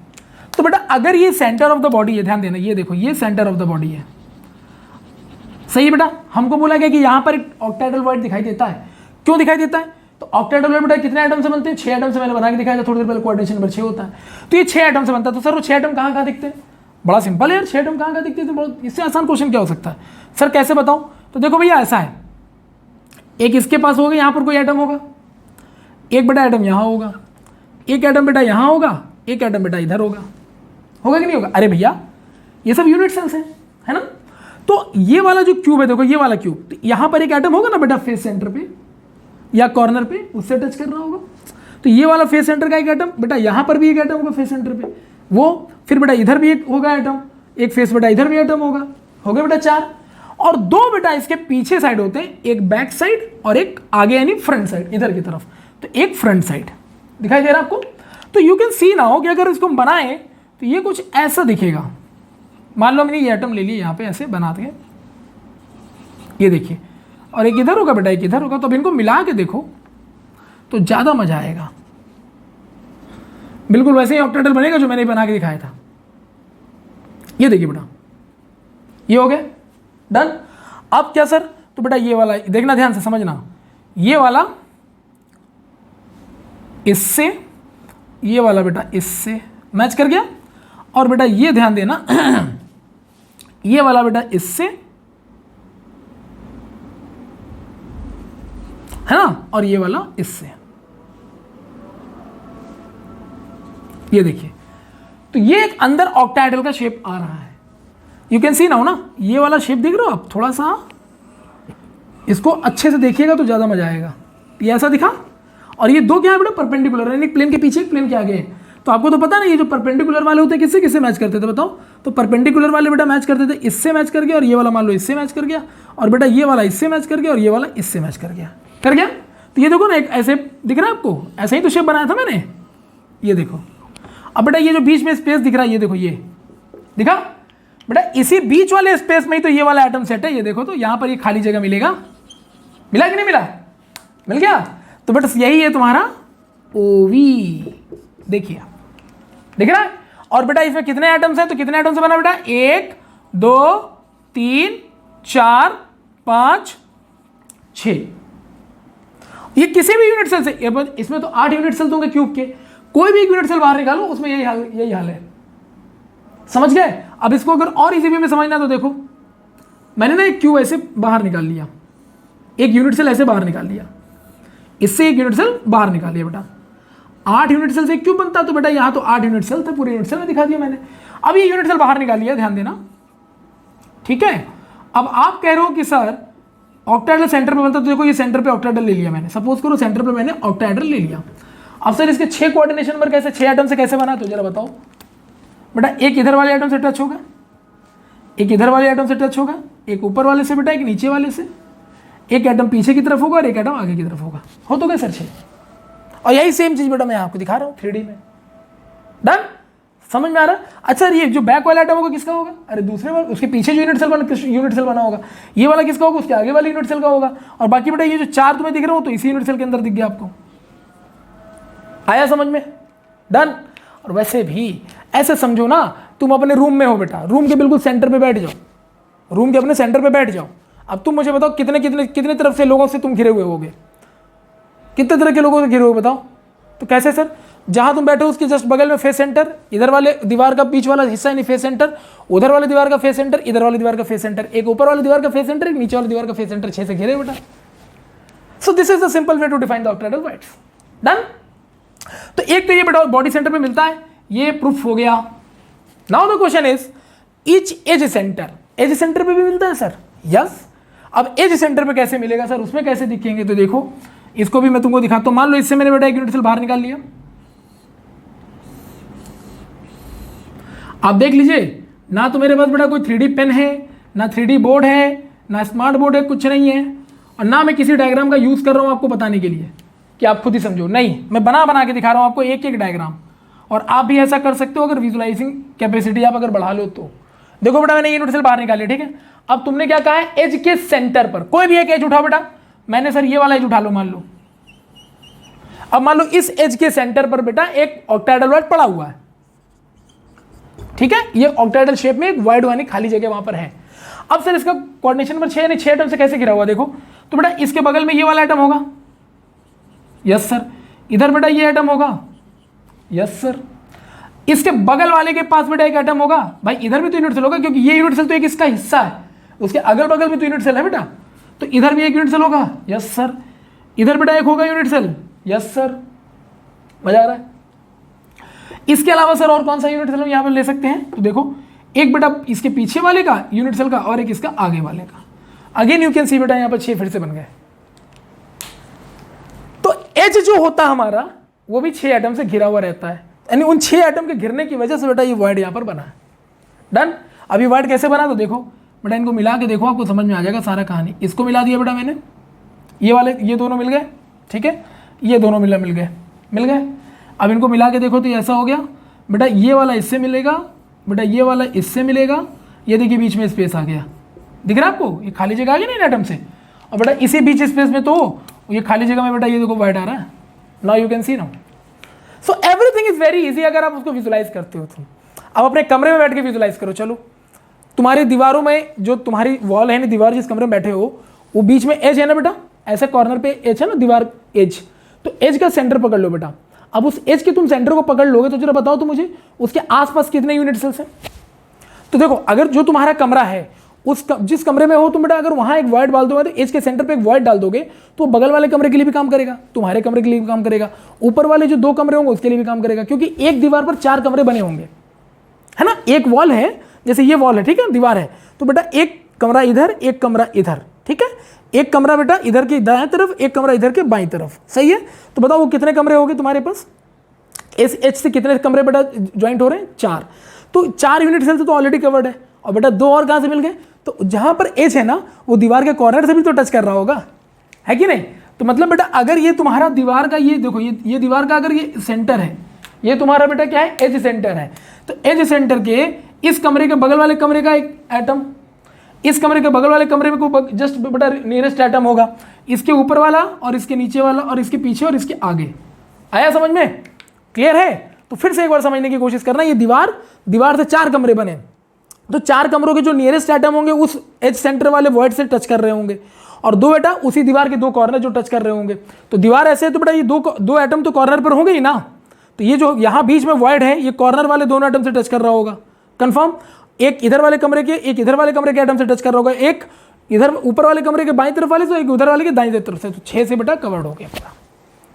जस्ट विजुअलाइज इट कि अगर कोई दीवार का एज उठा करके सेंटर वहां पर यानी होल कर दें तो वो होल बेटा उस कंडीशन पे 4 कमरों के लिए बराबर माना जाएगा। अगर उस एज पर होल होगा तो चारों कमरों में वो होल कॉमन हो जाएगा। तो 4 यूनिट सेल यानी कि 4 यूनिट सेल से तो शेयर हो ही रहा है, और बेटा दीवार का सेंटर जो है दीवार के 2 कॉर्नर से भी टच कर रहा होगा, तो 6 हो गए। तो इस तरह से बेटा जब 6 एटम आपस में मिलते हैं तो बीच में खाली जगह बनता है, उसको ऑक्टाहेड्रल वॉइड्स कहते हैं। I hope everything is clear to all of you. मैंने 3D डायग्राम भी आपको पूरा प्रॉपर बना के दिखा रखा है। Okay, so this is all about बेटा ऑक्टाहेड्रल वॉइड्स। लोकेशन क्लियर हो गया आपको, कहां कहां मिलता है बेटा, बॉडी सेंटर पर और एज के सेंटर पर मिलता है, ठीक है। आई होप इट इज क्लियर, ठीक है ना। तो अभी भी क्लियर, अगर देखो कहीं पर भी कोई इश्यू होता है ना तो मैं इसीलिए आपको कमरे का एग्जांपल देता हूं। तो कमरे में बैठे हो तो एक बार ऑब्जर्व किया करो, अगर एच का सेंटर सर ने बोला है तो एच के दीवार यानी एच के बिल्कुल सेंटर पे चले जाओ, वहां पर अगर हम एक होल करेंगे तो बगल वाले कमरे के लिए भी होल होगा, ऊपर वाले दोनों कमरों के लिए भी होल हो जाएगा वो, क्योंकि एक ही दीवार पे तो 4 कमरे शेयर हो रहे हैं, और जो होल है बेटा उस कमरे की दीवार के कॉर्नर से भी टच कर रहे होंगे, उनके लिए भी कॉन्टेक्ट में डायरेक्ट है। तो कोऑर्डिनेशन नंबर एक्चुअली होता क्या है, किसी भी एटम से नियरेस्ट एटम कहाँ कहाँ है, वो कितने लोग हैं, वही कोऑर्डिनेशन नंबर है। तो इस वाले एटम का नियरेस्ट कौन कौन होगा, ऊपर वाला, नीचे, ये दाएं बाएं और ये पीछे आगे वाले। इसके लिए नियरेस्ट कौन सा होगा, तो ये दोनों कॉर्नर वाले, बट एक बगल वाले कमरे का, एक इधर वाले कमरे का, एक पीछे वाले कमरे का, एक आगे वाले कमरे का, दैट्स इट। सही है। चलिए, नाउ द क्वेश्चन इज कि सर ये तो क्लियर हो गया कि लोकेशन क्या होता है सर ऑक्टाहेड्रल वॉइड्स का। नाउ द क्वेश्चन इज वो दिखता कैसा सर, वो भी आपने बता दिया।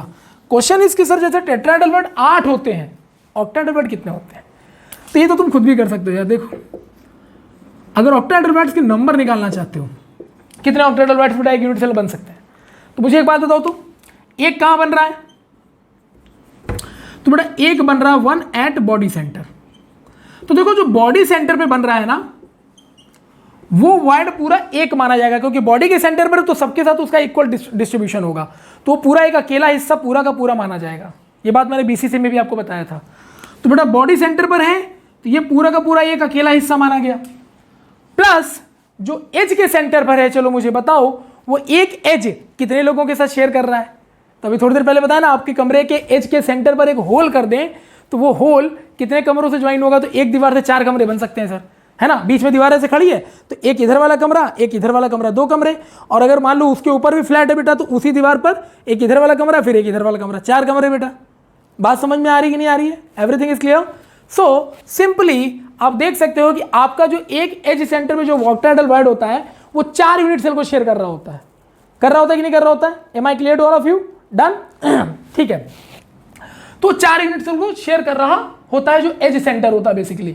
तो सर अगर वो 4 यूनिट सेल को शेयर कर रहा होगा तो सर कितने एज होते हैं, क्यूब में 12 एज होते हैं, तो बेटा 12 एजेस, पूरे 12 एज में जितने भी बेटा ऑक्टाहेड्रल वॉइड है, क्योंकि हर एज के सेंटर पर ऑक्टाहेड्रल वॉइड होता है, तो टोटल तुम्हारे क्यूब में 12 एजेस हैं, तो इसे टोटल 12 मैंने ले लिए, तो 12 एजेस यानी 12 ऑक्टाहेड्रल वॉइड्स वहां पर। लेकिन एक ऑक्टाहेड्रल वॉइड 4 यूनिट सेल से शेयर कर रहा है, तो यानी एक ऑक्टाहेड्रल 4 आउट ऑफ द 4 1। क्यों, क्योंकि एक अकेला वही ऑक्टाहेड्रल वॉइड नहीं बेटा, वो 4 से शेयर हो रहा है, तो उस अकेले का कितना हिस्सा हो, जैसे मान लो ये ऑक्टाहेड्रल वॉइड है, ठीक है बेटा। अब ये वॉइड 4 कमरों से शेयर हो रहा है, देखो इस तरह से हो गया शेयर, और यहाँ बीच में बेटा वॉइड था, तो इस बेटा वॉइड के कितने हिस्से हो गए, एक हिस्सा, दूसरा हिस्सा, तीसरा हिस्सा, चौथा हिस्सा, हो गया कि नहीं हो गया। तो बेटा इसका शेयरिंग कितना हो गया 4 से, तो 1/4 डन। तो अगर बेटा एक एज के सेंटर पर तुम वॉइड बनाते हो और वो 4 लोगों से शेयर कर रहा होता है, 4 यूनिट सेल से शेयर कर रहा होता है, तो उसका खुद का एक का शेयरिंग कितना मानेंगे, 1 यूनिट सेल के लिए, क्योंकि हम लोग जो भी काम कर रहे हैं वो तो 1 यूनिट सेल के लिए कर रहे हैं। तो 4 में से तुम एक ही को मानोगे, यानी 1/4 तुम्हारा शेयरिंग हुआ। तो बेटा ये बन गया हमारा हिस्सा। तो जब एक एज सेंटर के ऑक्टाहेड्रल वॉइड 4 यूनिट सेल से शेयर कर रहे हैं, तो 12 एज सेंटर है, तो 12 के 12 4 से शेयर कर रहे होंगे, तो 12 × 1/4 कितना आ गया बेटा, 4 3 × 12। और जो बॉडी सेंटर वाला वो तो पूरा अकेला माना जाएगा, क्योंकि बॉडी के सेंटर पड़ा तो सबके साथ इक्वली माना जाएगा 1। तो बेटा ये आ गया 3 + 1 4 आ गया। सो नाउ नंबर ऑफ ओवीज यानी ऑक्टाहेड्रल वॉइड्स कितने आ गए बेटा, 4। तो इससे एक रिलेशन भी समझ में आ गया कि सर जो नंबर ऑफ ऑक्टाहेड्रल वॉइड्स आते हैं किसी यूनिट सेल में वो 2 × टेट्राहेड्रल वॉइड्स होते हैं। और ये बात सही है, क्योंकि टेट्राहेड्रल वॉइड कितना निकला था, 8 निकला था। तो sorry number of TV is equal to बेटा नंबर ऑफ ओवीज, ठीक है। सो बेटा नंबर ऑफ टेट्राहेड्रल वॉइड कितना है, 8 था ना, मैंने बताया था आपको, प्रूफ भी किया था। और ऑक्टाहेड्रल कितना निकालो, 4 उसी यूनिट सेल में, तो बेटा 4 × 2 करेंगे तो ऑटोमेटिकली टेट्राहेड्रल वॉइड्स के नंबर के बराबर आ जाएगा। So this is the relation between the TVs and the OVs numbers, and individual numbers of the ovis in a unit cell is 4 and the TVs are 8. And why? कैसे, 3D में कैसे, everything I already told you. फिर भी आप लोगों से request है कि कहीं भी अगर कोई दिक्कत होती है समझने में तो जरूर मुझे बताइएगा, ठीक है, कमेंट के through. So this is all about the बेटा octahedral and tetrahedral voids. Done. अगर एज सेंटर पर बनेगा ऑक्टाहेड्रल वॉइड्स तो कैसे बनेगा, मैंने बताया कैसे शेयर करता है ना, वही दीवार में, दीवार के एज के सेंटर पे होल बना के इमेजिन करो 4 कमरों से शेयर कर रहा होगा। आई होप इट इज क्लियर, ठीक है।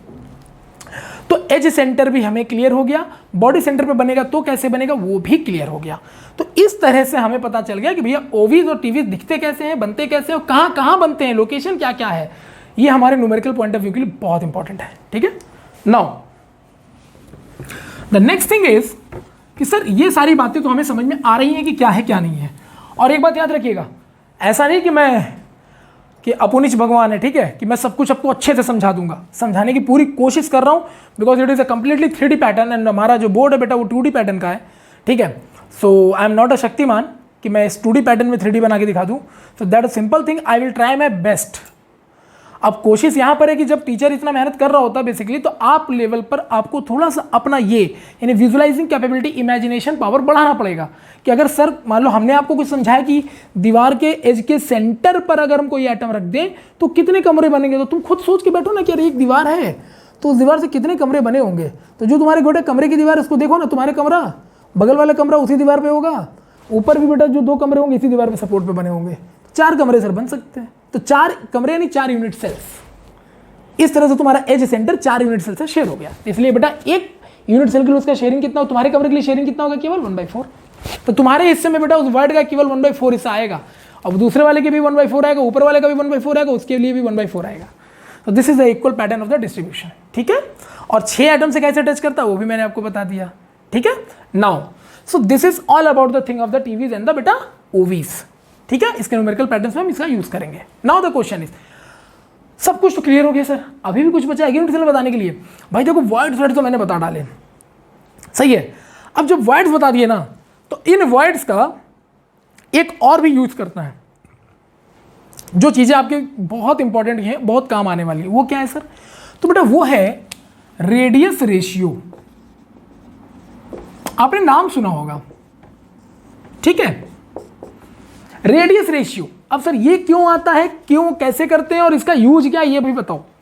देखो ऐसा है, मैं अभी आपको आगे चल के बताने वाला हूं कि टाइप्स ऑफ क्रिस्टल्स कितने हो, तो बहुत थ्योरिकल पार्ट हो जाता है, तो इसलिए थ्योरी वाले पार्ट में इसको रखेंगे। अभी हम लोग न्यूमेरिकल सेक्शन को कवर करने की कोशिश कर रहे हैं पूरा, क्योंकि हम तो क्रिस्टल के अंदर घुस चुके हैं ना, तो तब तक वहां से बेटा दूसरे टॉपिक पे जंप नहीं मारेंगे जब तक क्रिस्टल को पूरा खोद के ना निकाल ले, ठीक है। इसी को साइंस कहते हैं। तो रेडियस रेशियो क्या बताएगा, रेडियस रेशियो बताएगा भैया कोई भी आयनिक क्रिस्टल ले लो तुम, ज्यादातर ये आयनिक क्रिस्टल के लिए निकलता है। तो कहता है भैया कोई आयनिक क्रिस्टल तुम ले लो, तो उस आयनिक क्रिस्टल में क्लोज्ड पैक्ड कितना कंडीशन पे वो स्ट्रक्चर डिफाइन कर सकता है खुद को, ये निकालता है रेडियस रेशियो। मतलब कोई भी आयनिक क्रिस्टल कितना क्लोजली पैक्ड स्ट्रक्चर बन सकता है, और बना होगा तो कैसे बना होगा, या बनने पर क्या सिचुएशन डिफाइन करनी है, ये हमें रेडियस रेशियो बताता है। मतलब आपने यूनिट सेल बना लिया या आपने क्रिस्टल बना लिया, ठीक है, अब वो क्रिस्टल मान लो आयनिक क्रिस्टल है, तो आयनिक अगर क्रिस्टल होगा तो उसका जो पैकिंग कैपेसिटी होगी या जो कह सकते हो कि मतलब कंप्लीटली पैक्ड स्ट्रक्चर होगा, उसकी लिमिटेशंस क्या है, कब तक वो टोटली पैक्ड रहेगा, ये बताता तुम्हें रेडियस रेशियो। मतलब सर समझे नहीं, बताओ। तो देखो बेटा ऐसा है, रेडियस रेशियो के एक्चुअली 3 रूल होते हैं। कहता है कि दुनिया का कोई भी आयनिक क्रिस्टल अगर रेडियस रेशियो के 3 रूल को फॉलो कर लेगा ना, तो उस केस में हम ये कह पाएंगे कि वो आयनिक क्रिस्टल काफी टाइटली पैक्ड है और वो एक प्रॉपर क्रिस्टल की तरह बिहेव करेगा, यानी वो क्रिस्टल को जस्टिफाई करेगा। तो ऐसा भी नहीं होता बेटा कि हम बोल दें कि 2 आयंस मिल गए क्रिस्टल बन गया, ना ना ना ना ना। क्रिस्टल तब तक नहीं बनेगा जब तक वो एक रेगुलर पैटर्न पे ना बने, लॉन्ग रेंज ऑर्डर पे ना बने और काफी टफ ना बने, यानी क्लोजली पैक्ड ना बने, क्योंकि क्रिस्टल सॉलिड है बेटा, और अगर सॉलिड है तो उसमें इंटरमॉलिक्यूलर अट्रैक्शन जबरदस्त होना चाहिए। किस लिमिट तक होना चाहिए ये डिसाइड करके ये बताएगा आपको। तो ध्यान से सुनिएगा, रेडियस रेशियो के बेटा जो 3 रूल होते हैं, ठीक है। पहला रूल ये है, the first rule of radius ratio is कि इन आयोनिक क्रिस्टल, ध्यान से देखिएगा, ठीक है, इन आयोनिक क्रिस्टल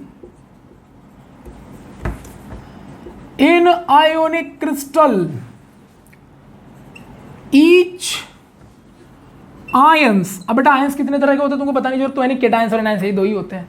तो इन आयनिक क्रिस्टल ईच आयंस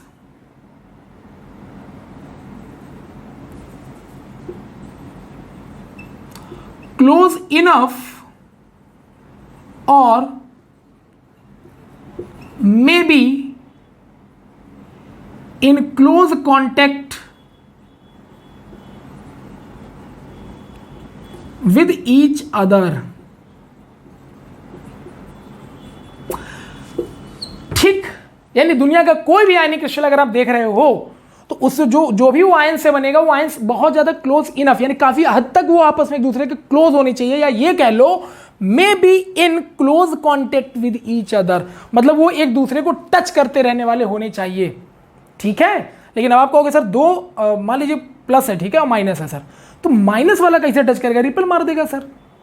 हाँ अच्छी बात है, माइनस वाला रिपल मार देगा, लेकिन माइनस वाला रिपल मारेगा तो इसका ये मतलब नहीं कह रहा हूं कि टच ही करना है, नहीं, close contact with each other, मतलब जितने पास आ सके उतना अच्छा, जितने पास आएंगे उतना टाइटली पैक्ड स्ट्रक्चर बनेगा। This is the first rule बेटा, ठीक है। मतलब जितनी तुम्हारी एक लिमिट है ना, उस लिमिट तक तुम ले जाओ, this is called critical situation तक, जितना क्रिटिकली तुम उसको कॉन्टेक्ट में ला सकते हो लाओ, वो उसके पैक्ड स्ट्रक्चर को जस्टिफाई करेगा। थोड़ा भी तुमने ढीला हिला छोड़ा ना तो क्रिस्टल नहीं हो सकता। This is the first rule. Second rule of the radius ratio is कि ईच आयंस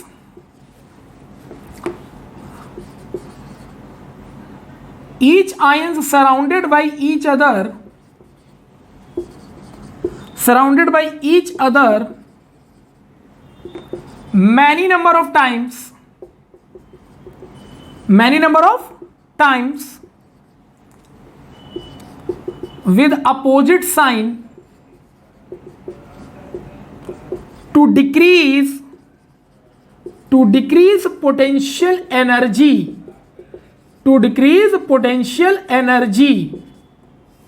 ठीक है बेटा, टू डिक्रीज पोटेंशियल एनर्जी। अब पोटेंशियल एनर्जी डिक्रीज जितना ज्यादा होता है, यहां पर ये स्टेटमेंट ध्यान सुनना, each ion surrounded with by each other many number of times with opposite sign to decrease potential energy. देखो हमेशा याद रखो, ऐसा तो है नहीं कि बेटा 2 माइनस साइन एक दूसरे के साथ आएंगे, 2 प्लस साइन एक दूसरे के साथ आएंगे, नहीं। आयनिक क्रिस्टल में क्या होता है, plus minus plus minus plus minus plus minus, यानी ऑल्टरनेट। हमेशा बेटा कोई भी आयन जो होता है ना, मान लो पॉजिटिव आयन है तो निगेटिव आयंस के सराउंडिंग में उसके सराउंडिंग में निगेटिव ही रहेगा, निगेटिव के सराउंडिंग में बेटा पॉजिटिव रहेगा। इससे क्या होगा, इंटरमॉलिक्यूलर अट्रैक्शन बढ़ेगा, ठीक है। और इंटरमॉलिक्यूलर अट्रैक्शन बढ़ेगा तो बेटा पोटेंशियल एनर्जी डिक्रीज करेगा, और जितना पोटेंशियल एनर्जी डिक्रीज करेगा कोई कंपाउंड उतना हाईली स्टेबल होगा, या आयनिक क्रिस्टल उतना हाईली स्टेबल होगा, ठीक है। Is it clear to all of you? Now the third statement is that ions should be treated as sphere, ठीक है बेटा, clear. Ions should be treated as sphere, ठीक है।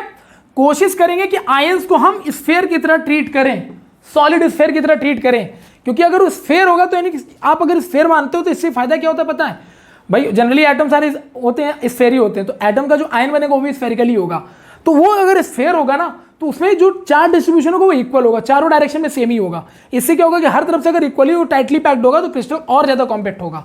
सो दीज आर द बेटा 3 rules to define the बेटा radius ratio of any ionic crystal, या कोई भी आयनिक क्रिस्टल अगर बनेगा तो इन 3 रूल्स के अकॉर्डिंग बनेगा। इनमें से कोई भी रूल अगर वायलेट हुआ तो आयनिक क्रिस्टल टोटली पैक्ड नहीं हो सकता, या प्रॉपर आयनिक क्रिस्टल वो हो ही नहीं सकता।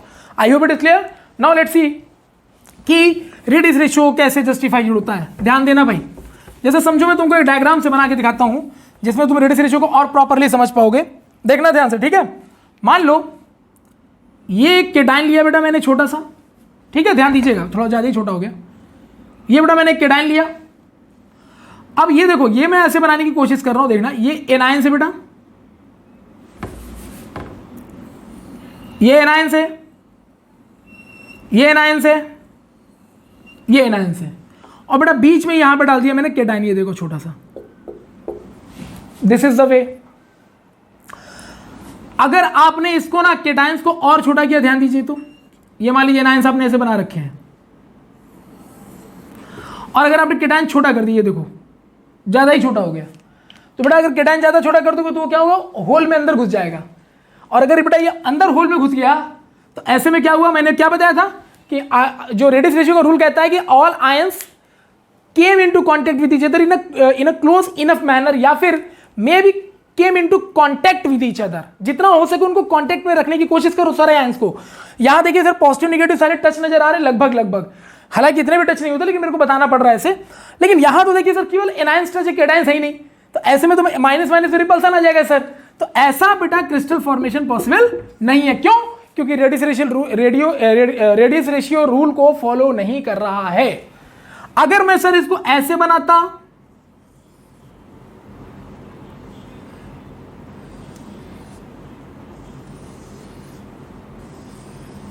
तो ये चलेगा, यस ये भी चलेगा। क्यों? क्योंकि ये बेटा रेडियस रेशियो रूल को फॉलो कर रहा है। उसने बोला था कि जो आयन से कंप्लीटली एक दूसरे से टच होने चाहिए।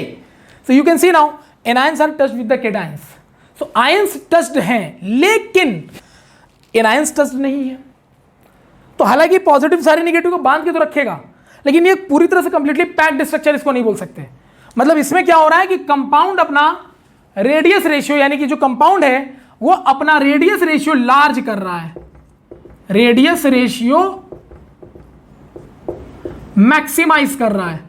मतलब कहने का कि आप ऐसे देखो, अगर हम इस केटायंस और एनायंस का बेटा यहां मान लो सेंटर और ये केटायंस का सेंटर, इनका रेडियस रेशियो देखें, और बेटा यहां केटायंस के सेंटर और एनायंस के सेंटर का रेडियस रेशियो देखें, यू कैन सी नाउ इस रेडियस रेशियो का रेंज और इसका देखो रेंज कितना डिफरेंस है। तो वहां बेटा जो रेंज है रेडियस रेशियो केटायंस और एनायंस का वो काफी ज्यादा बड़ा हो चुका है। मतलब ऐसे सिचुएशन में क्रिस्टल तो वैलिड है, बट ये पैक्ड क्रिस्टल नहीं हो सकता। और इसमें बेटा क्रिस्टल ही वैलिड नहीं है, क्योंकि केटाइन ही टच नहीं हो रहा, तो अट्रैक्ट किसको कौन करेगा, माइनस से रिपल्सन करके एक दूसरे के साथ निकल जाएंगे। और इसमें बेटा केटाइन सेंटर पर भी है और तीनों आयंस को टच भी कर रहा है, कंप्लीटली नहीं कर रहा है, क्लोजली कर रहा है। हालांकि मेरे को डायग्राम ऐसे बनाना पड़ा, मजबूरी थी, तो कंप्लीटली नहीं बेटा क्लोजली, मतलब बहुत पास होते हैं। तो ये डायग्राम जो है ना, इसको टाइटली पैक्ड है ये कंफर्म कर रहा है, ये टाइटली पैक्ड है ये कंफर्म कर रहा है। मतलब कहने का किसी भी क्रिस्टल का एक ऐसा समय आता है जिसके बाद आप उसको और कॉन्ट्रैक्ट नहीं कर सकते, that is called their limiting point. ठीक है, तो इस समय बेटा ये लिमिटिंग कंडीशन पर है, ये लिमिटिंग पॉइंट पर है, इससे ज्यादा कॉन्ट्रैक्ट आप नहीं कर सकते, इससे ज्यादा क्लोज इनफ स्ट्रक्चर नहीं बना सकते क्रिस्टल का। इसीलिए बेटा इस समय जो तुम रेडियस रेशियो निकालोगे उसको कहेंगे, इस समय जो रेडियस रेशियो निकलेगा उसको हम लोग कहा करेंगे बेटा लिमिटिंग रेडियस रेशियो। क्या बोला करेंगे बताओ, limiting radius ratio. Remember that, okay. जब लिमिटिंग कंडीशन है उससे और नीचे आप नहीं जा सकते, that will be the minimum ever and that will be the maximum ever. तो ये टाइटली पैक्ड स्ट्रक्चर नहीं हो सकता, जबकि टाइटली पैक्ड होने के पूरे चांसेस, और इससे ज्यादा टाइटली पैक्ड हम कर नहीं सकते क्योंकि इसमें एनायंस केटायंस काफी क्लोज हो चुके हैं। दिस इज कॉल्ड बेटा लिमिटिंग रेडियस रेशियो। यानी लिमिटिंग रेडियस रेशियो किसी भी क्रिस्टल के, आयनिक क्रिस्टल के कॉम्पैक्टनेस को जस्टिफाई कर देता है, और हम ये बता पाते हैं कि हाँ वो क्रिस्टल इस सिचुएशन यानी इस रेडियस रेशियो पर हाईली स्टेबल है। अब आपको समझ में आ गया होगा कि लिमिटिंग रेडियस, ये रेडियस रेशियो पढ़ते क्यों, और आपको ये भी समझ में आ गया कि हम अगर रेडियस रेशियो निकालेंगे तो कौन सा निकालेंगे, लिमिटिंग रेडियस रेशियो निकालेंगे। डन बेटा, ठीक है। इसी को कई बार ना क्रिटिकल रेडियस रेशियो भी कहा जाता है, मतलब this is a critical point, इससे और नीचे हम नहीं जा सकते। तो critical radius ratio, limiting radius ratio, both are the same thing, because that is a critical point where the crystal will be defined in their tough manner. इससे ज्यादा हम इसको कॉन्ट्रैक्ट नहीं कर सकते। This is the limiting point. Done.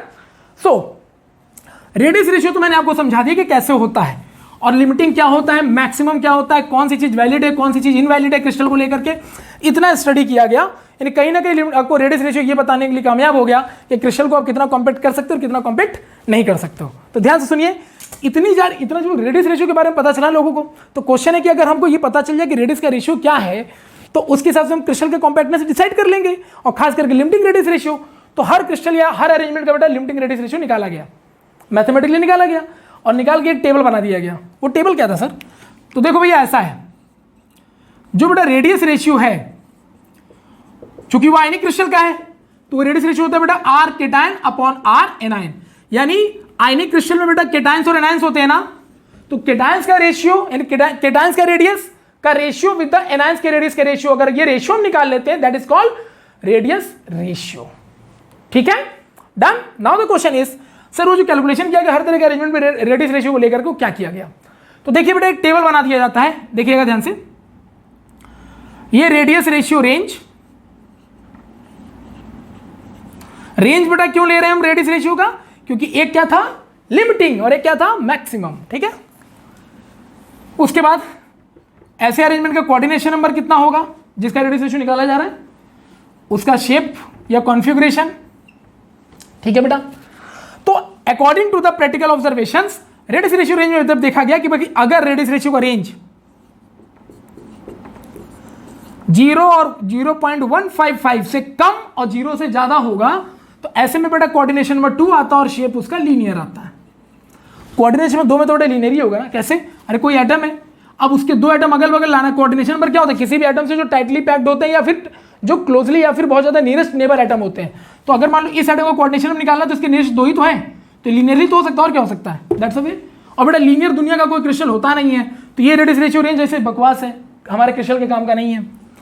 फिर बेटा 0.155 से इज इक्वल टू और greater than less than and less than 0.225। If किसी भी क्रिस्टल अरेंजमेंट का रेडियस रेशियो बेटा 0.155 के बराबर या उससे ज्यादा और 0.225 से कम, तो उस केस में बेटा उसका कोऑर्डिनेशन पर देखा गया 3 और ऐसे शेप का हो गया शेप ट्राइगोनल। ठीक है बेटा, अब ट्राइगोनल में बेटा कोई क्रिस्टल होता नहीं, आपने पढ़ाई हुआ है, तो ये भी हमारे काम का नहीं है। ठीक है ना, ध्यान से सुनिएगा। सर ये वाला रेंज क्या है बेटा? ये वही रेंज है मैक्सिमम, जहां केटायन बीच में आ गए तो एनायन दूर दूर भाग गए थे, दैट इज द मैक्सिमम। तो बेटा लिमिटिंग रेडियस रेशियो कौन सा है? मिनिमम। तो ये याद रखिएगा बेटा, ये है limiting radius ratio, LRR, limiting radius ratio, जो मिनिमम होता है। यानी इस सिचुएशन पर ट्राइगोनल क्रिस्टल सबसे टफेस्ट फॉर्म में होगा, और अगर यहां इससे पहले कहीं इससे बढ़ के आगे कहीं पहुंचा ये, तो बेटा वो ओपन होने लगे, जैसे लास्ट वाला डायग्राम ओपन होने लगा था, and that will be the not the toughest और the completely packed crystal. Okay, now ऐसे बेटा 0.225 के बराबर या उससे ज्यादा, अब बेटा 0.414 से कम, तो इसका कोऑर्डिनेशन पर बेटा 4 आता है, और 4 होने पर शेप टेट्राहेड्रल होता है। ये बात आपको पता है बेटा। अगर 0.414 greater than equal to radius ratio और 0.732 कोऑर्डिनेशन पर 6 आता है बेटा, उसका शेप ऑक्टाहेड्रल होता है। डन बेटा, सही है। ऐसे 0.732 इक्वल टू और लेस देन बेटा 0.98 के अप्रोक्सीमेटली, या 1 भी ले लेते हैं कई लोग, तो वहां पर बेटा आ जाएगा 8 और उसका शेप हो जाता है बेटा क्यूब। ठीक है, क्यूब यानी BCC, बॉडी सेंटर्ड क्यूब, क्योंकि BCC का कोऑर्डिनेशन पर 8 था ना, मैंने बताया भी था आपको। ठीक है बेटा, so this is all about the radius ratio range. अगर आप इसके आगे भी जाना चाहते हो देखो तो 0.7 अगर आपका रेडियस रेशियो रेंज बेटा, और इससे खराब क्या आ सकता है? 0.98 से बराबर 1 ही आ सकता है, और क्या आ सकता है? 1 ही आ सकता है ना। तो अगर रेडियस रेशियो का रेंज बेटा अप्रोक्सीमेटली 1 है, तो उस केस में कोऑर्डिनेशन नंबर 12 और बेटा वो FCC हो जाएगा या HCP हो जाएगा।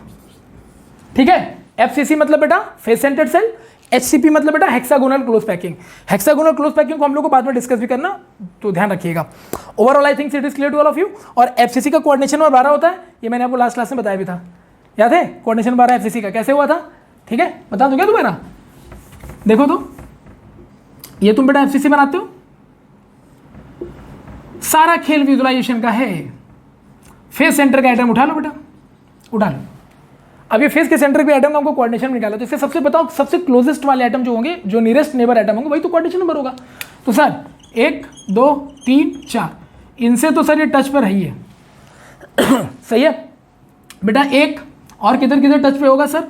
सर देखो ना, एक इधर वाला फेस के आइटम से टच होगा सर, एक इधर वाले फेस के आइटम से टच होगा। ये बेटा कौन सा फेस का आइटम है? बैक वाला, BA मतलब बैक, ठीक है बेटा। और ये वाला भी कौन सा है बेटा? ये इसका बैक है, सही है बेटा। इसके बगल में जो यूनिट सेल होगा उसके भी बैक वाले से और उसके भी बैक वाले से, सही है बेटा, हो गया। और कौन सा इसका नियरेस्ट हो सकता है सर? एक इसका नियरेस्ट सर इसका फेस और एक इसका नियरेस्ट सर इसका फेस, ठीक है बेटा। ये तो चला गया बैक में ना, ये देखिए ये बैक में मैं दूर बना दे रहा हूं, ठीक है, मतलब बैक मतलब पीछे की तरफ वाला यूनिट सेल के। और ये बेटा इसके फेस पर, ये वाला बेटा इसके फेस पर, डन। तो F का मतलब ये फेस सेंटर, ये भी इसका फेस सेंटर।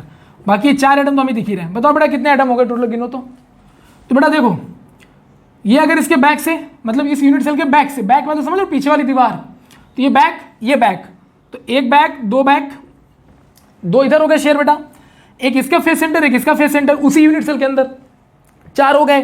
1 2 3 4 ये हो गए बेटा, 4 4 8 हो गए कितने हो गए देखना ध्यान से, एक इसका बैक 2, एक इसका बैक 3 4, तो बेटा 4 ये हो गए, 4 ये कॉर्नर वाले बेटा 8 हो गए बेटा, एक इसका फेस 9, एक इसका फेस बेटा 10 हो गया, और एक इसके बगल वाले यूनिट सेल का बेटा एक फेस होगा और एक इसके इधर वाले का फेस होगा, 12 हो गया बेटा, सही है। तो 4 कौन से वाले? कॉर्नर वाले, ठीक है। 4 और कौन से वाले? 4 बेटा इसका एक बैक और एक इसका इसी यूनिट सेल का फेस, फिर बेटा इसके बैक और इसका एक फेस, 4 सर 4 ये हो गए, 8 हो गए सर। और 4 कौन से बेटा? तो एक सर ये 4 ऊपर जो पैटर्न ये बेटा वही उधर वाली यूनिट सेल में, क्योंकि इसके किसी ना किसी यूनिट सेल का पड़ोसी ना होगा यार, ये इस रूम के बगल में भी तो कोई रूम होगा, इस यूनिट सेल के बगल में भी तो कोई यूनिट सेल होगा, तो जो पैटर्न बेटा 4 यहां पर वही पैटर्न बेटा 4 यहां पर है, तो 4 इधर 8 हो बेटा, 4 कॉर्नर वाले 12, सही है। आप इमेजिन कर लो, आप कमरे में बैठे हो, आपकी दीवार का बिल्कुल फेस निकाल लो, दीवार का जो फेस सेंटर वो ले लो। अब वो फेस बेटा 4 कॉर्नर से तो टच कर ही रहा है सर, 4 तो ऐसे ही हो गए सर। इसके बाद ये जो फेस होगा बेटा देखना, यही वाला जो फेस होगा ये इस वाले ऊपर वाले दीवार के फेस से और नीचे वाले के फेस से, 2 इधर हो गए, बगल वाले कमरे का भी ऊपर वाला और नीचे वाला 2 ही हो गए, 4 4 8 हो गए बेटा। और बेटा 4 कहाँ मिलेंगे? तो एक बेटा मिला हमको कहाँ? उधर वाले फेस से, एक इधर वाले से, फिर उधर बगल वाले बेटा रूम के उधर वाला फेस और इधर वाला फेस, हो गए 12, सही है। So this is a way to define the बेटा face centre. Again I think so you know that कि व्हाट यू मीन द बेटा फेस सेंटर का 12 कैसे होता है, ठीक है। Am I clear to all of you? Done. So ध्यान रखिएगा फेस सेंटर को कैसे निकालते थे हमने, ठीक है। अब ये मान लो मेरा बोर्ड जो है ना, इस फेस, ये जो कमरे का दीवार है इसके फेस पर लगा हुआ है, तो ये कॉर्नर के 4 से तो बेटा चिपका ही हुआ है, 4 के साथ शेयर हो रहा है, और किससे? बगल वाले दीवार के फेस से, इस वाले इधर वाला जो दीवार है इसके बगल वाले के फेस से, इसके जो पीछे रूम बनेगा उसके भी दीवार के बगल, मतलब सेम दीवार वाला जो इधर आगे पीछे की तरफ रूम जाएगा, तो ये सेंटर इससे और 4 तो ये था ही, तो 4 कॉर्नर तो डन है। एक इस वाले फेस इधर वाले दीवार के सेंटर, इधर वाले दीवार के सेंटर, सेम ऐसे ही पैटर्न पे पिछले वाले कमरे से उधर वाले दीवार के सेंटर, इधर वाले दीवार के सेंटर, 4 4 8 हो गए बेटा। और बताओ कहाँ मिलने वाला है ये, ठीक है। इसका नियरेस्ट कौन होगा? एक छत वाला फेस बेटा, एक नीचे वाला फेस, हो गया, 2 इधर हो गए और 2 बेटा पिछले वाले कमरे के छत वाला और नीचे वाले, 12, done. So this is all about the thing, okay बेटा। सो ये रेडियस रेशियो ने, अगर ये रेंज हमने देख लिया तो हमें समझ में आ रहा है कि हमारा सारा काम बेटा यहीं से होने वाला है, लिमिटिंग रेडियस रेशियो से होने वाला है। हमारे लिए लिमिटिंग रेडियस रेशियो बहुत मैटर करता है। तो इसका मतलब सर जब भी कभी हमें रेडियस रेशियो निकालने का मौका मिले, क्वेश्चन में आ जाए, तो अगर रेडियस रेशियो सर हमारा ये 0.225 आएगा तो हम टेट्राहर्ड बोलेंगे, 0.414 आएगा तो ऑक्टाहेड्रल बोलेंगे, 0.155 आएगा ट्राइगोनल बोलेंगे, 0.732 आएगा तो ऑक्टाहेड्रल क्यूब बोलेंगे। दिस इज द वे, ठीक है। और या फिर इन रेंज के बीच में आ जाए, लेकिन अगर रेंज के बीच में आ रहा है ना, तो कहीं ना कहीं स्ट्रक्चर थोड़ा सा नॉन कॉम्पैटिबल हो गया, अच्छे तरह से कॉम्पैक्ट नहीं है। और ये लिमिटिंग वाले आ रहे हैं ना, तो इसका मतलब इससे ज़्यादा कॉम्पैक्ट हो ही नहीं सकता। डन। चलिए, तो बेटा ये रेडियस रेशियो हमने निकाल के दिखा दिया। नाउ द क्वेश्चन इज, क्या हम इसे कैलकुलेट कर सकते हैं? Yes you can. तुम क्या नहीं कर सकते हो बेटा, तुम सब कुछ कर सकते हो। यू आर ह्यूमन बीइंग और तुम ऊपर से साइंस पढ़ रहे हो, कुछ भी कर सकते हो। और सर कैसे? Let's see. देखो बेटा, अगर तुम्हें रेडियस रेशियो कैलकुलेट करना है किसी का, तो मैं एक दो एग्जांपल दे देता हूँ। करने के तो सारे भी हो सकते हैं। जैसे मान लो ट्राइगोनल है बेटा, ठीक है, तो तुमने एक ट्राइगोनल बनाया, ध्यान देना सभी लोग हैं। ये बन गया बेटा, ये तीनों के तीनों आयंस निगेटिव है। अब इसको बांधेगा कौन बेटा? ये केटायंस। सही है, और मेरे रेडियस रेशियो रूल को ये फॉलो भी कर रहा है। हालांकि ट्राइगोनल कोई क्रिस्टल होता नहीं, लेकिन प्रूफ कर रहा हूँ रेडियस रेशियो निकलता कैसे। कैसे निकालें सर? बेटा ये इसका सेंटर होगा, ये इसका सेंटर होगा, ये इसका सेंटर होगा। सर इनको अगर मिला लें आपस में, ये इक्विलेटरल ट्राइंगल बन गया सर। अब सर अगर मैं इसको यहाँ से बाइसेक्ट कर दूँ, तो इक्विलेटरल ट्राइंगल का एक एंगल होता है 60 डिग्री का बेटा, तो ये वाला हो जाएगा बेटा 30 डिग्री बाइसेक्टर। बेटा ये दूरी कितनी है? ये वाली दूरी कितनी बेटा? R minus. आर माइनस क्यों बोल रहे हो बेटा? ये रेडियस हो गया ना इसका। देखो तो ये बड़े वाले गोले का जो एनाइन वाला गोला है, उसका ये रेडियस हो गया ना इतनी दूर का, तो रेडियस ऑफ एनाइन। अच्छा ये बताओ तो बेटा, यहाँ से लेके यहाँ तक ये वाला, तो सर इसमें केटायन का भी रेडियस होगा और एनाइन का भी रेडियस होगा। तो बेटा इसको हम ये लिख सकते हैं क्या? R plus are minus. हाँ सर, क्यों नहीं? क्योंकि इसमें देखिए ना सर, एनाइन का भी रेडियस क्या है और केटायन भी अंदर घुसा हुआ है, तो केटायन और एनायन दोनों का रेडियस बेटा, तो r plus are minus. Done.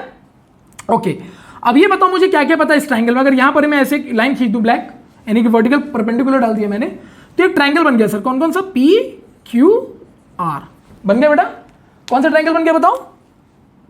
P R और ये क्यू बन गया। तो बेटा इस from triangle P Q are, ध्यान देना, तो इस ट्राइंगल में तुम्हें क्या पता है? बेस पता है और बेटा हाइपोटेनस पता है। बेस कितना? Are minus. हाइपोटेनस कितना बेटा? R plus are minus. तो बेटा cos 30 लगा देंगे, है ना, क्योंकि cos में ही तो बेस और हाइपोटेनस आएगा बेटा। तो cos 30 degree equal to base कितना बेटा? क्यू आर, हाइपोटेनस कितना बेटा? P Q. दिख रहा ना ये केटायन वाले सेंटर से लेके इसके सेंटर तक, ठीक। अब बताओ बेटा cos 30 की वैल्यू कितनी होती है? √3/2। क्यू आर कितना बेटा? R minus. बेटा P Q R plus are minus, ठीक है बेटा। अब ध्यान देना, हमें क्या निकालना है? R plus are minus. तो मुझे आर प्लस को ऊपर लेना होगा, जबकि आर प्लस यहाँ नीचे आया है, तो इसको रिवर्स कर दो बेटा। तो ये लो रिवर्स हो गया, r plus are minus upon r minus equal to 2/√3। यहां से यहां तक गया तो क्या कर दिया मैंने? रिवर्स कर दिया। डन। अब जब तुमने बेटा इसको रिवर्स कर दिया तो क्या आएगा देखो। क्या तुम इसको ऐसे लिख सकते हो? देखो तो ऐसे लिख सकते हो, r plus upon r minus plus 1 equal to 2/√3 लिख सकते हो। यस सर, बहुत आराम से लिख सकते हैं। तो बता बेटा r plus upon r minus plus 1 बेटा उधर माइनस में जाएगा तो क्या आएगा? 2/√3 माइनस 1। तो आर प्लस बेटा आर माइनस जो हमें चाहिए था वो आ गया 2 माइनस √3/√3। बेटा r plus upon r minus √3 की वैल्यू 1.732, यहां भी बेटा 1.732। पहले सॉल्व करो इसको तो you will get 0.155। You can see now ये क्या है? रेडियस लिमिटिंग है। आप टेबल उठा के देखो तो यही था ना ट्राइगोनल का मिनिमम रेडियस, रेंज का मिनिमम ये था ना बेटा। तो ये लिमिटिंग रेडियस रेशियो निकाल दिया मैंने ट्राइगोनल का। यानी हम जो कह रहे हैं वो सही कह रहे हैं भाई, जो हमने कहा वो सही ही कहा। डन। अब रेडियस रेशियो पता होने से फायदा, अगर आपको किसी क्वेश्चन का डायरेक्ट रेडियस रेशियो दे बोल दे तो आप तो टेबल के दम पे कुछ भी कर दो। रेडियस रेशियो 0.155, तो एक कोऑर्डिनेशन पर 3 होगा, शेप ट्राइगोनल होगा। डन। अच्छा बताओ रेडियस रेशियो अगर 0.225 है तो सर शेप टेट्राहेड्रल होगा और कोऑर्डिनेशन पर 4 होगा। अब रेडियस रेशियो इतना ही क्यों? इससे ज़्यादा क्या चाहिए भाई? डन। तो ये था बेटा हमारे रेडियस रेशियो का कमाल। तो रेडियस रेशियो आपके बहुत काम की चीज़ है। और सबसे बड़ी चीज़ पता है क्या? कई बार न्यूमेरिकल ऐसा भी होगा आपके पास, ठीक है, कि आपको ना केटायन का रेडियस दे देगा, किसी मान लो कोई मेटल के आयंस का रेडियस दे दिया, और यहाँ किसी बेटा एनायन का रेडियस आपको दे देगा, दोनों दे देगा और बोलेगा बताओ ये इसका जो शेप होगा कैसा होगा, ये कॉन्फ़िगरेशन कैसा होगा। तो केटायन का बेटा रेडियस की जगह वैल्यू रख दोगे, एनायन की जगह वैल्यू रख दोगे, सॉल्व करोगे, और टेबल में जो रेंज मैंने बता रखा है उस रेंज में देखोगे किस रेंज के अंदर बैठ रहा है। जिस रेंज के अंदर बैठेगा वैसा शेप हो गया। हर तरह के क्वेश्चन डन। सही है। So this is all about the बेटा रेडियस रेशियो कैसे कैलकुलेट होता है। और ट्राइगोनल का ही नहीं, तुम सबका निकाल सकते हो यार, सबका। कोऑर्डिनेशन पर 3 का निकाला नहीं, ट्राइगोनल था तो कोऑर्डिनेशन पर 3 था, 4 का भी निकाल सकते हो, 5 का भी निकाल सकते हो, 6 का भी निकाल सकते हो, जितना टेबल में तो सबका निकल जाएगा यार। अब ये तुम्हारा होमवर्क है, तुम अगली क्लास में बेटा खुद दिमाग लगाओ कि तुम लोग समझ रहे हो, तुम खुद कर सकते हो। हालांकि जो मेडिकल वाले बच्चे वो ना करें, उनसे कोई दूर दूर तक मतलब नहीं, इतना कैलकुलेशन पॉइंट आपसे नहीं पूछने वाला कोई, आपको तो मतलब टेबल से है जो मैंने बता रखा है। लेकिन अगर करना चाहो, प्रैक्टिस करना चाहो, मैथ्स को और थोड़ा सा अच्छा करो, मेडिकल वालों को तो जरूरत ही होता थोड़ा मैथ्स पे वर्क करने का, तो और भी, और जो जेई वाले वो तो बेटा करेंगे ही करेंगे, जो बोर्ड एग्जाम दे रहे हो तो करेंगे ही करेंगे। आप लोग का होमवर्क ये है कि कोऑर्डिनेशन नंबर 3 हमने निकाल दिया, 4 का, 5 का, 6 का आपको निकाल के रखना है। अगली क्लास आधार लेक्चर 5 में जब मैं मिलूंगा तो 5, 6, 7 इनका मैं पूछूंगा, और नहीं भी बताओगे तो भी मेरे को बताना ही पड़ेगा। एक बार आप अपने आंसर को मैच करा लेना जब दोबारा आप लेक्चर को देखोगे तो। और ये जो लेक्चर है आधार लेक्चर 5, ये कल ही रिलीज होगा, आज के बाद, यानी कि आज मंडे है, कल ट्यूसडे को रिलीज हो जाएगा। सो बेटा be active with us and हमेशा इस चैनल को देखते रहें, बने रहें, और बेटर से बेटर आप यहाँ पर क्या पाएंगे, कंटेंट पाएंगे किसी भी चैप्टर से रिलेटेड। ठीक है। सो हर एक चैप्टर के इतने पार्ट मैं बना रहा हूं आधार के, इसलिए बना रहा हूं क्योंकि कॉन्सेप्ट को मैं बहुत बेटर लेवल पे आपके ले जा सकूं, ताकि जब हम प्रयास वाले पार्ट में जाए तो सारे न्यूमेरिकल हम एक बार में लगा लें। इवन दैट लक्ष्य वाले पार्ट में जाए, तीसरे चैप्टर के तीसरे पार्ट लक्ष्य में जाए, तो वहां आईटी के जितने भी अच्छे से अच्छे क्वेश्चन सकते हैं वो भी लगा डालें। मतलब चैप्टर से लेके रिलेटेड हर तरह का डाउट खत्म। और विदाउट एनी 3D बेटा, किसी भी 3D पिक्चर को यूज किए बिना आप क्रिस्टल को आराम से इमेजिनेशन कर पा रहे हो। मैं कमरे के डम पर आपको सारी चीज बता रहा हूँ, प्रैक्टिकल एग्जांपल दे के बता रहा हूँ। तो इससे बेटर कुछ नहीं हो सकता। ये आपकी इमेजिनेशन और आपकी विजुअलाइजेशन को बढ़ाने का काम करेगी। तो मिलते हैं अगले लेक्चर में, तब तक के लिए बेटा थैंक यू सो मच। इसी तरह से हमारे चैनल के साथ बने रहिए, और आप लोगों का साथ बहुत अच्छा मिलता चला जा रहा है, चैनल हमारा लगातार ग्रो करता जा रहा है। बस इसी तरह से आपका साथ चाहिए। मिलते हैं नेक्स्ट क्लास में, तब तक के लिए थैंक यू, टेक केयर।